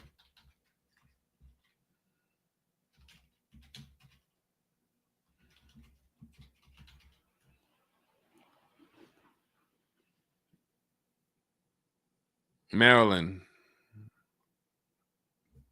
Let me see. On a used car, Maryland. In Maryland, the lemon law primarily focuses on new cars or lease cars. Nope, that's not going to work.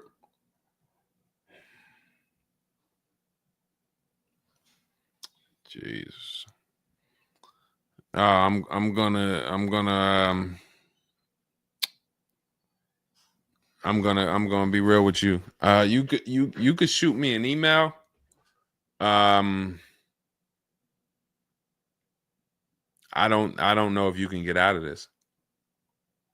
You know, a contract is binding. You signed a contract.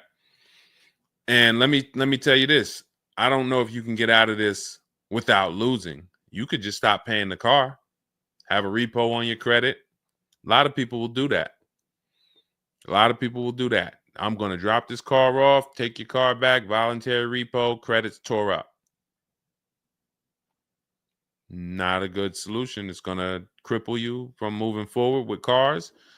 It's going to make it hard for you to get your next car. And then when you get a car, it's going to make that deal is going to be bad. Geez, how long is the lease?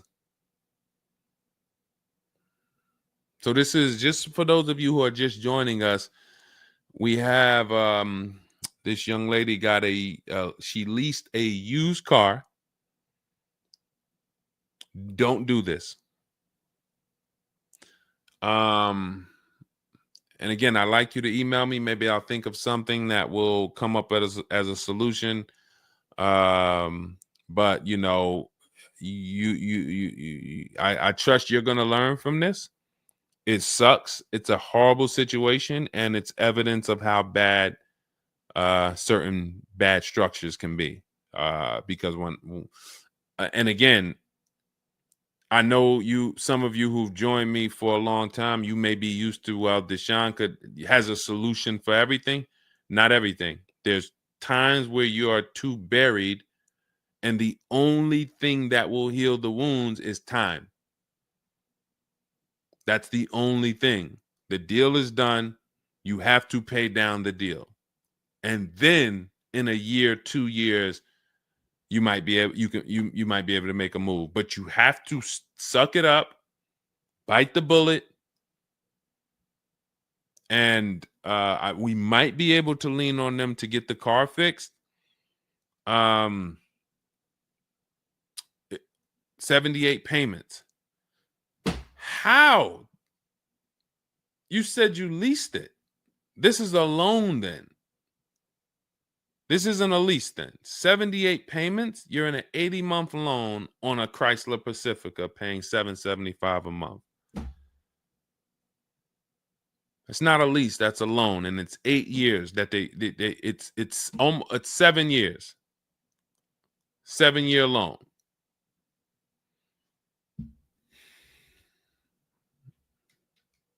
I mean, this is why I do what I do. You know, like, I don't want you thinking, okay, maybe you don't sign, maybe you don't make a mistake that is this serious, but this is cars. When I'm breaking down these big numbers and I'm throwing out these big numbers, oh, this is a $4,000 mistake. Oh, if you don't do this, yep, you're looking at about $4,000 or $5,000 you're gonna leave on the table. You take a loan that's too long, yep, you're gonna overpay by probably about $4,000 or $5,000. That might sound like nothing to you, but how I'm telling you based on me being in dealerships and seeing situations where I'm like, you made a lot of mistakes. You combined all the mistakes and you made them. So I mean, I'm just Jesus. So you're in an 80-month loan, not a lease, and you have $775 a month to pay. You are. So that means that loan, just to give you an idea of how much you've paid, you've been charged for this car. It's $775 a month times 80 is $62,000. So we're paying $62,000 over 8 years, over almost 8 years, or almost 7 years. Wait, 80 months, not 84. So yeah, almost 7 years for a Chrysler Pacifica. So we can't trade out of it. We can't sell our way out of it. That car is probably worth $20,000 at best. 2021 Chrysler Pacifica, 60,000 miles on it. That car is probably worth $20,000. But they charge you. You're going to end up paying $60,000 for it. Jesus.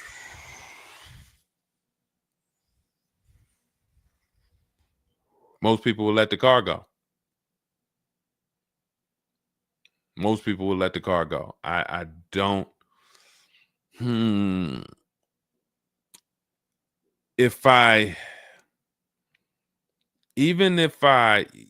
you run your negative equity, that is exactly what it's saying. 62,000. It's exactly what it's saying. $62,400 to be exact, including the $2,000 down payment.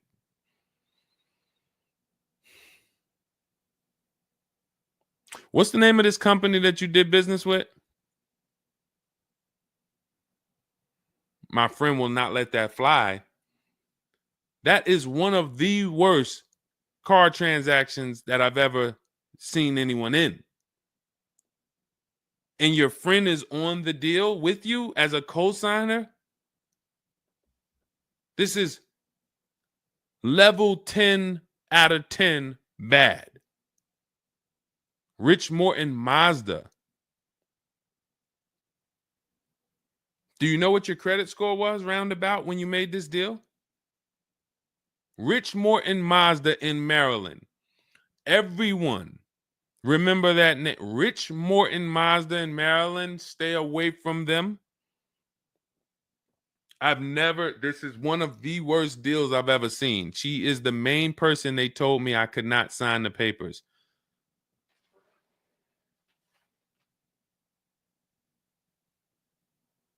Oh. We wouldn't be friends anymore. Now, here's the truth. Nobody pulled the wool over anybody's eyes. We looked at these numbers. She didn't say to you, wait, these numbers look crazy. I'm not signing them. You're not getting this car.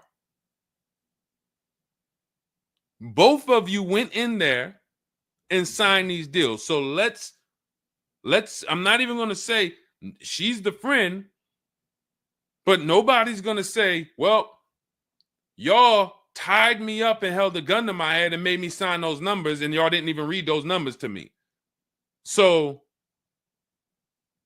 but, jeez,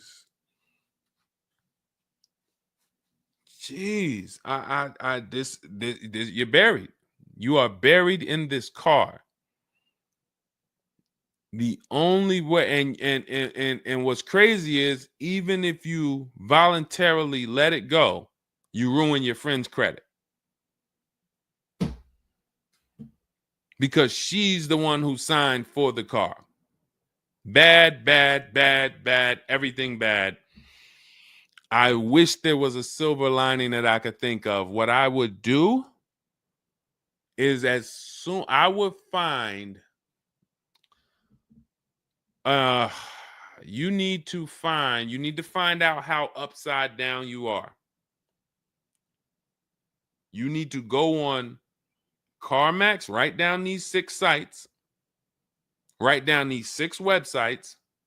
You need to go on CarMax, Driveway, Kelly's Blue Book, Cash Offer, Auto Nation, Carvana, Car Gurus, Cash Offer. And you need to see what that car is worth. Let's say they say the highest offer is $25,000. $25,000.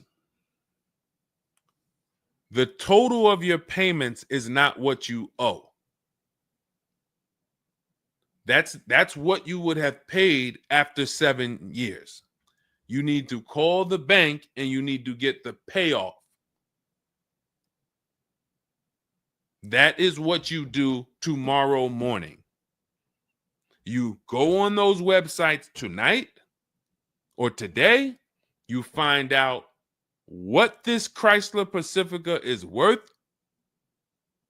And then you call the bank tomorrow or the next or whenever, and you get the payoff. And you need to know what that gap is. If that gap is $25,000, then I am trying to get out of that car, and it might not be this year. It might not be this year, but I need to right now. I would go into an electric car lease where I could get, like, there are certain electric cars, and if I was shopping them, I would choose a bunch of them that were 50. I mean, I got a couple people who've gotten Like Val, she just got her electric vehicle. Some of these electric vehicles people are saving. This is a 1.16, but even going back to Zafrina's first deal, she got an electric car and she probably got like close to 17 grand off the car. Milligan, I always use Milligan because she got one of the biggest discounts ever using what we use. It's an electric car, but she got, where's Milligan? I got to label these better, Dolan. Remind me I got to label these better because I cannot just cycle through these. Sean got 20 grand off. The reason why you need a car that when you shop your deals, you need like $30,000 off the price of the car. And because right now you're paying a high payment and the car is worth nowhere near what you're paying. So as you pay $775 every month, you're paying it towards an asset that is worth nowhere near what you're paying. You also need to find out if you have gap insurance. So I'm going to give you those 2 homework assignments. And then the next time we're live, you jump on the show and you tell us what you did.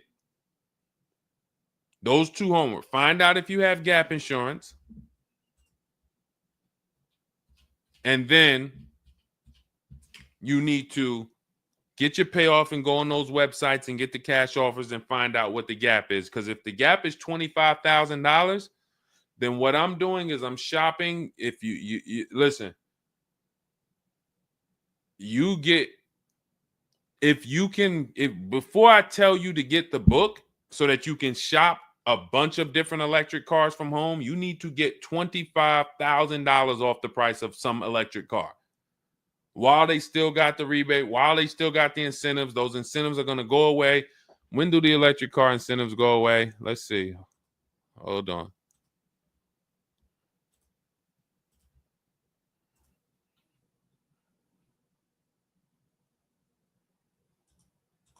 Hold on.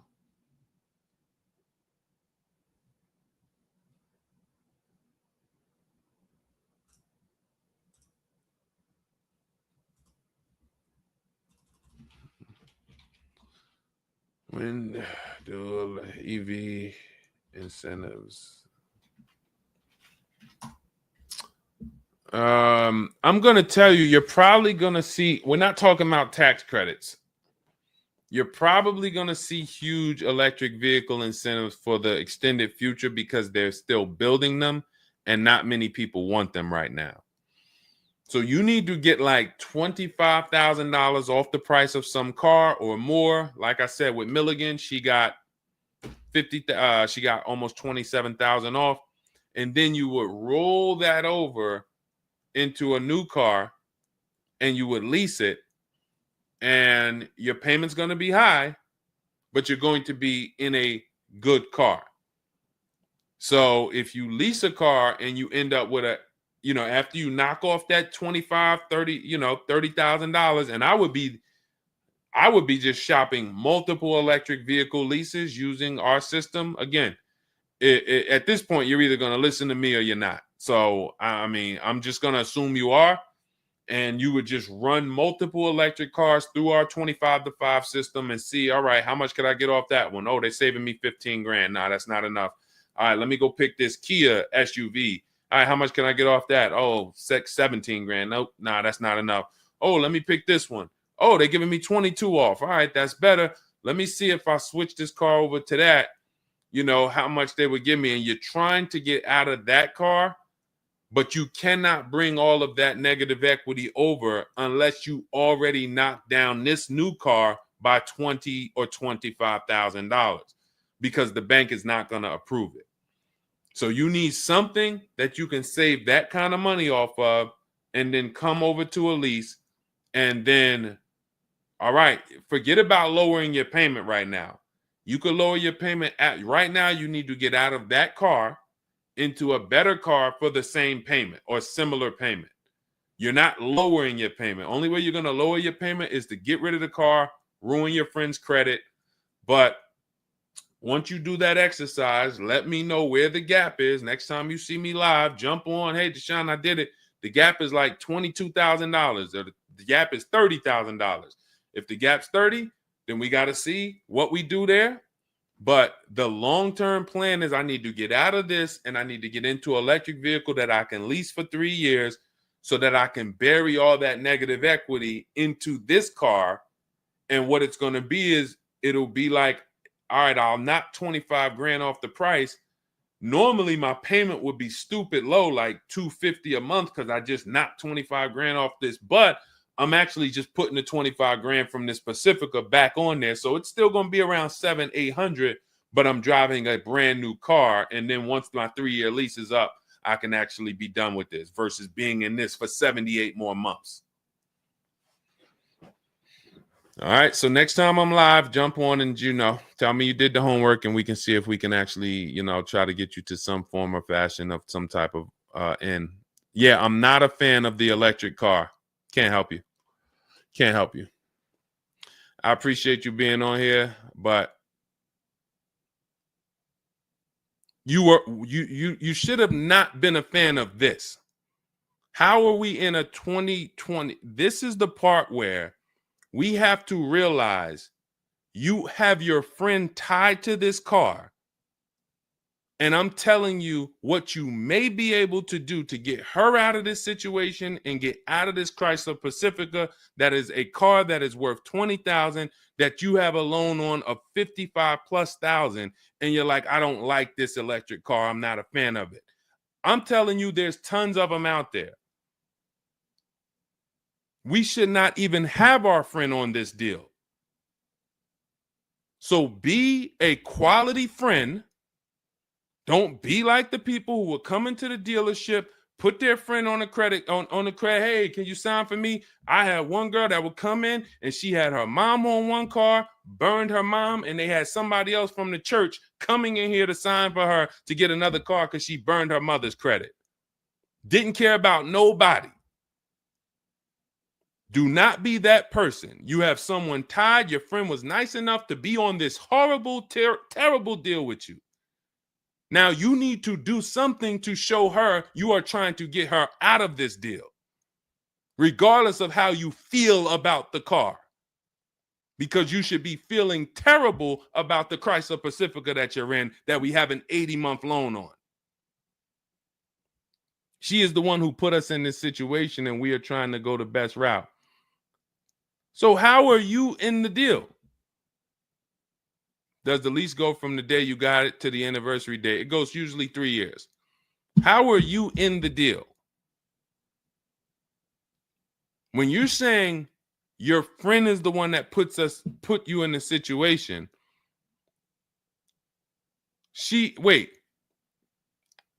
in one breath you're saying, believe it or not, she's the one who encouraged me to get it.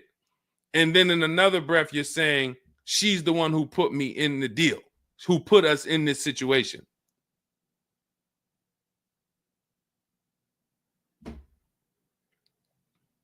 I don't care who put you in the situation. It's a horrible situation. So if you want, that is the only solution, and it may not even work. So let me just be clear. Lots of people on the show, they seem to be very interested in your story. This is a very interesting story. There's not many times I had to jump on this show and hear something where I'm like, you're probably not going to end up with another car. You're probably going to be stuck in that car for at least 3 years, paying down the balance because you owe too much on it.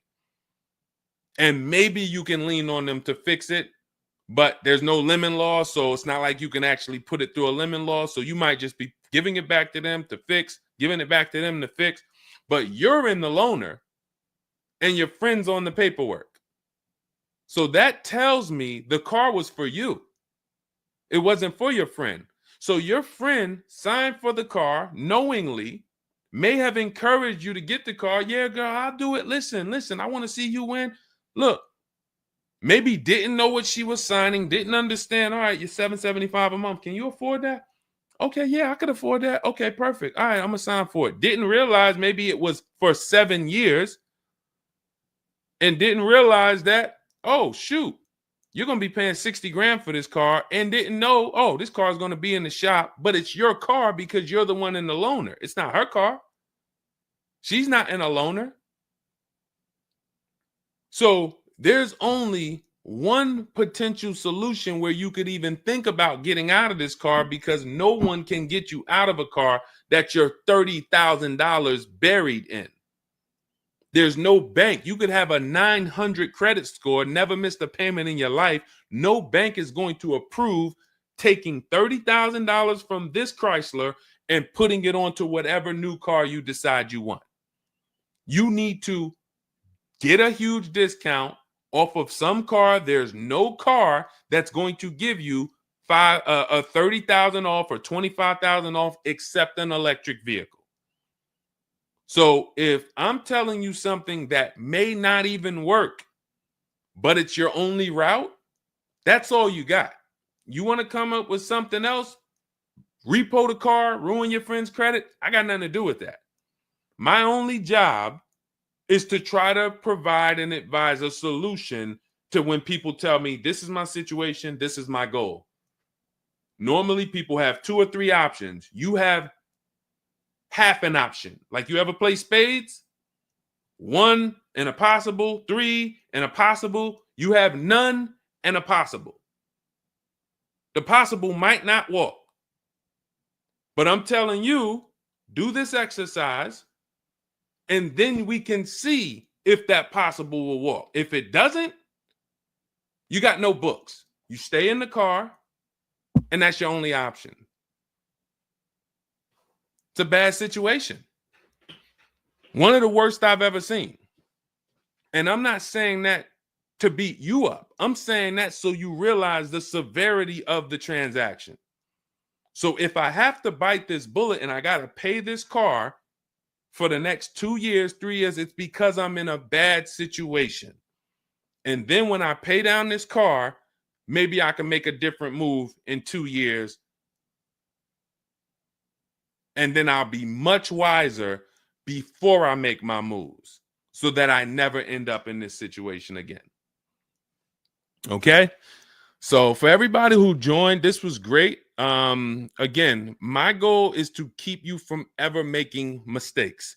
Every mistake you make on a car transaction costs you thousands of dollars.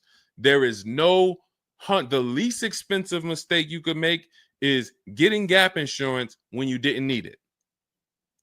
Getting gap insurance when you didn't need it, you just paid probably $400 or $500. You didn't need it. All right, you lost $400 or $500. That's the least expensive mistake you can make on a car. Everything else is thousands of dollars, $2,000 mistakes, $5,000 mistakes, and more. So you can avoid every mistake by having a step-by-step checklist. If it's in Deshone's book, I do it. If it's not in his digital book, I don't do it. So there's no way I'm going to make a mistake. That's okay, TJ girl. We'll be back tomorrow. If I'm giving you a checklist, check, do this, check, check. You're doing everything I say do. There's no room for a mistake. You're not following an almanac. You're following a checklist. That's why my book is called Cars from Home, 7 Steps to Saving Time, Money, and Avoiding Dealerships. Step 1 through 7, check them off. You do car transactions mistake-free. You don't miss any money with your financing. You don't buy bad cars. You don't do anything that you're like, oh, was this good? No, it's a checklist. So normally it's $97. It's a digital book. So you can have it in your inbox in about 5 minutes, and you'll get it for 75% off as part of our welcome offer in my TikTok bio, Instagram bio, Facebook comments, or the YouTube comments. There's a link there. Just get there before that 2-hour countdown expires. Once it expires, it goes back up to $97, which is still worth every penny. You spend $700 on a home inspection. Why do you spend $700 on a home inspection when you might not even buy the home? Inspector might come back and say to you, you know what? Hey, listen, I got the report for you. Just so you know, that roof needs replacing. Those boards, the electrical system in the back, there's a lot of stuff that's not up to code. And then in the basement, you got some water coming in through the foundation there. Listen, house needs a lot of work. Here you go, $700. You and your family might not buy that house. Do you say to yourself, man, I wasted that $700, man, we could have kept our $700? No. You say to yourself, man, I'm glad we got that home inspection, man. We would have been in trouble. So this is how we approach cars. This is how people who I show you throughout the stream approach cars when they're working with cars from home. They're like, I want to make sure that if I can spend $24 and get Deshone's book, and that is my form of a home inspection, that's me guaranteeing I don't make a bad move, then I'm going to go spend that. And if I miss the $24 price and it's $97, then I'm going to go spend that to make sure I don't go out here and make a $5,000 bad decision. That's what we hold ourselves to. Thank you, Stephen Nash. Good to see you. So go grab your copy before the countdown expires. Get it for $24 instead of $97. It's in my TikTok bio, Instagram bio, YouTube comments, or the Facebook comments. And then use that step-by-step. New cars. Everything is in there for you to shop empowered, mistake-free, for you to be the prize. You deserve to be the prize. There is nothing else that you would spend $10,000 or $50,000 on, or some of you are going to get a $100,000 car. There's nothing else that you would go in spending that money on, and you wouldn't feel like you're the prize. You wouldn't go into the mall to spend $40,000 and say, y'all better get the velvet ropes. If you went into the mall to make a $40,000 decision, you'd be, hey, close this store down. I'm about to spend $40,000. You'd be bringing champagne out. All right, close the velvet ropes. Where's the velvet ropes? Everybody stay outside. This person's about to spend $40,000. But a $40,000 car, you go in and you'll take the mistreatment. You'll leave buyer's remorse. Not anymore. When you make the decision to get your book, follow these steps, you are mistake-free. You'll save all the money. And then when you drive off in your car, you feel like you're the prize. This dealer won my business. That credit union, that bank won my loan. This deal, buyer, Carvana, CarMax, Driveway, they got to buy my old car because they put the best bid up. Everybody won a bid. And that's how I know I won, because everybody competed for my business. I didn't beg none of you for anything. That's how we do. So go get your book. And if you want to get started and you're like, Deshone, you know what? Is there anything I can get started for free? Because I'm just getting to know you. I don't really know you yet. Now I want to see, then go grab my free cheat sheets. Dolan will put a link in the comments for you guys. It's Deshone's cheat sheets. It's also in my TikTok bio, my Instagram bio. And you can see what we give to people who want free advice to get you started. But if you're like, no, give me the blueprint. Give me the bang, bang, step-by-step, start to finish. That's my digital book. Go get it. And carry in gifted hands. Please check back in with us. Let me know when you do that exercise how big that gap is between what the Pacifica is worth and what the cash offers will buy, what will pay for it. And then hopefully you can get to some solution. So I appreciate you sharing the story. I appreciate you being forthcoming, and certainly we'll wait to hear from you. Thank you everybody for joining us. We've been on here for almost 2.5 hours. It was a longer show, but I hope you all got a lot out of it. We talked a lot about all different things. Yeah, that's Denzel on the bookshelf. Absolutely. I got a lot of people on the bookshelf. I got Lucille Ball on the bookshelf. I got Miss Harriet Tubman on the bookshelf. Mr. Marcus Garvey. Who knows who that is?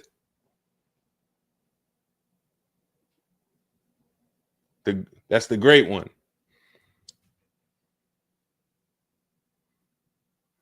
Y'all know what it is. I only have the greats around me. Alexis Chu, you don't know who that was? Who could tell Alexis who that last person was? Man, you better get up on the honeymooners. Yep, that was, yes, TJ girl. Yep, Jackie Gleason. Yep, that is right. The great one. So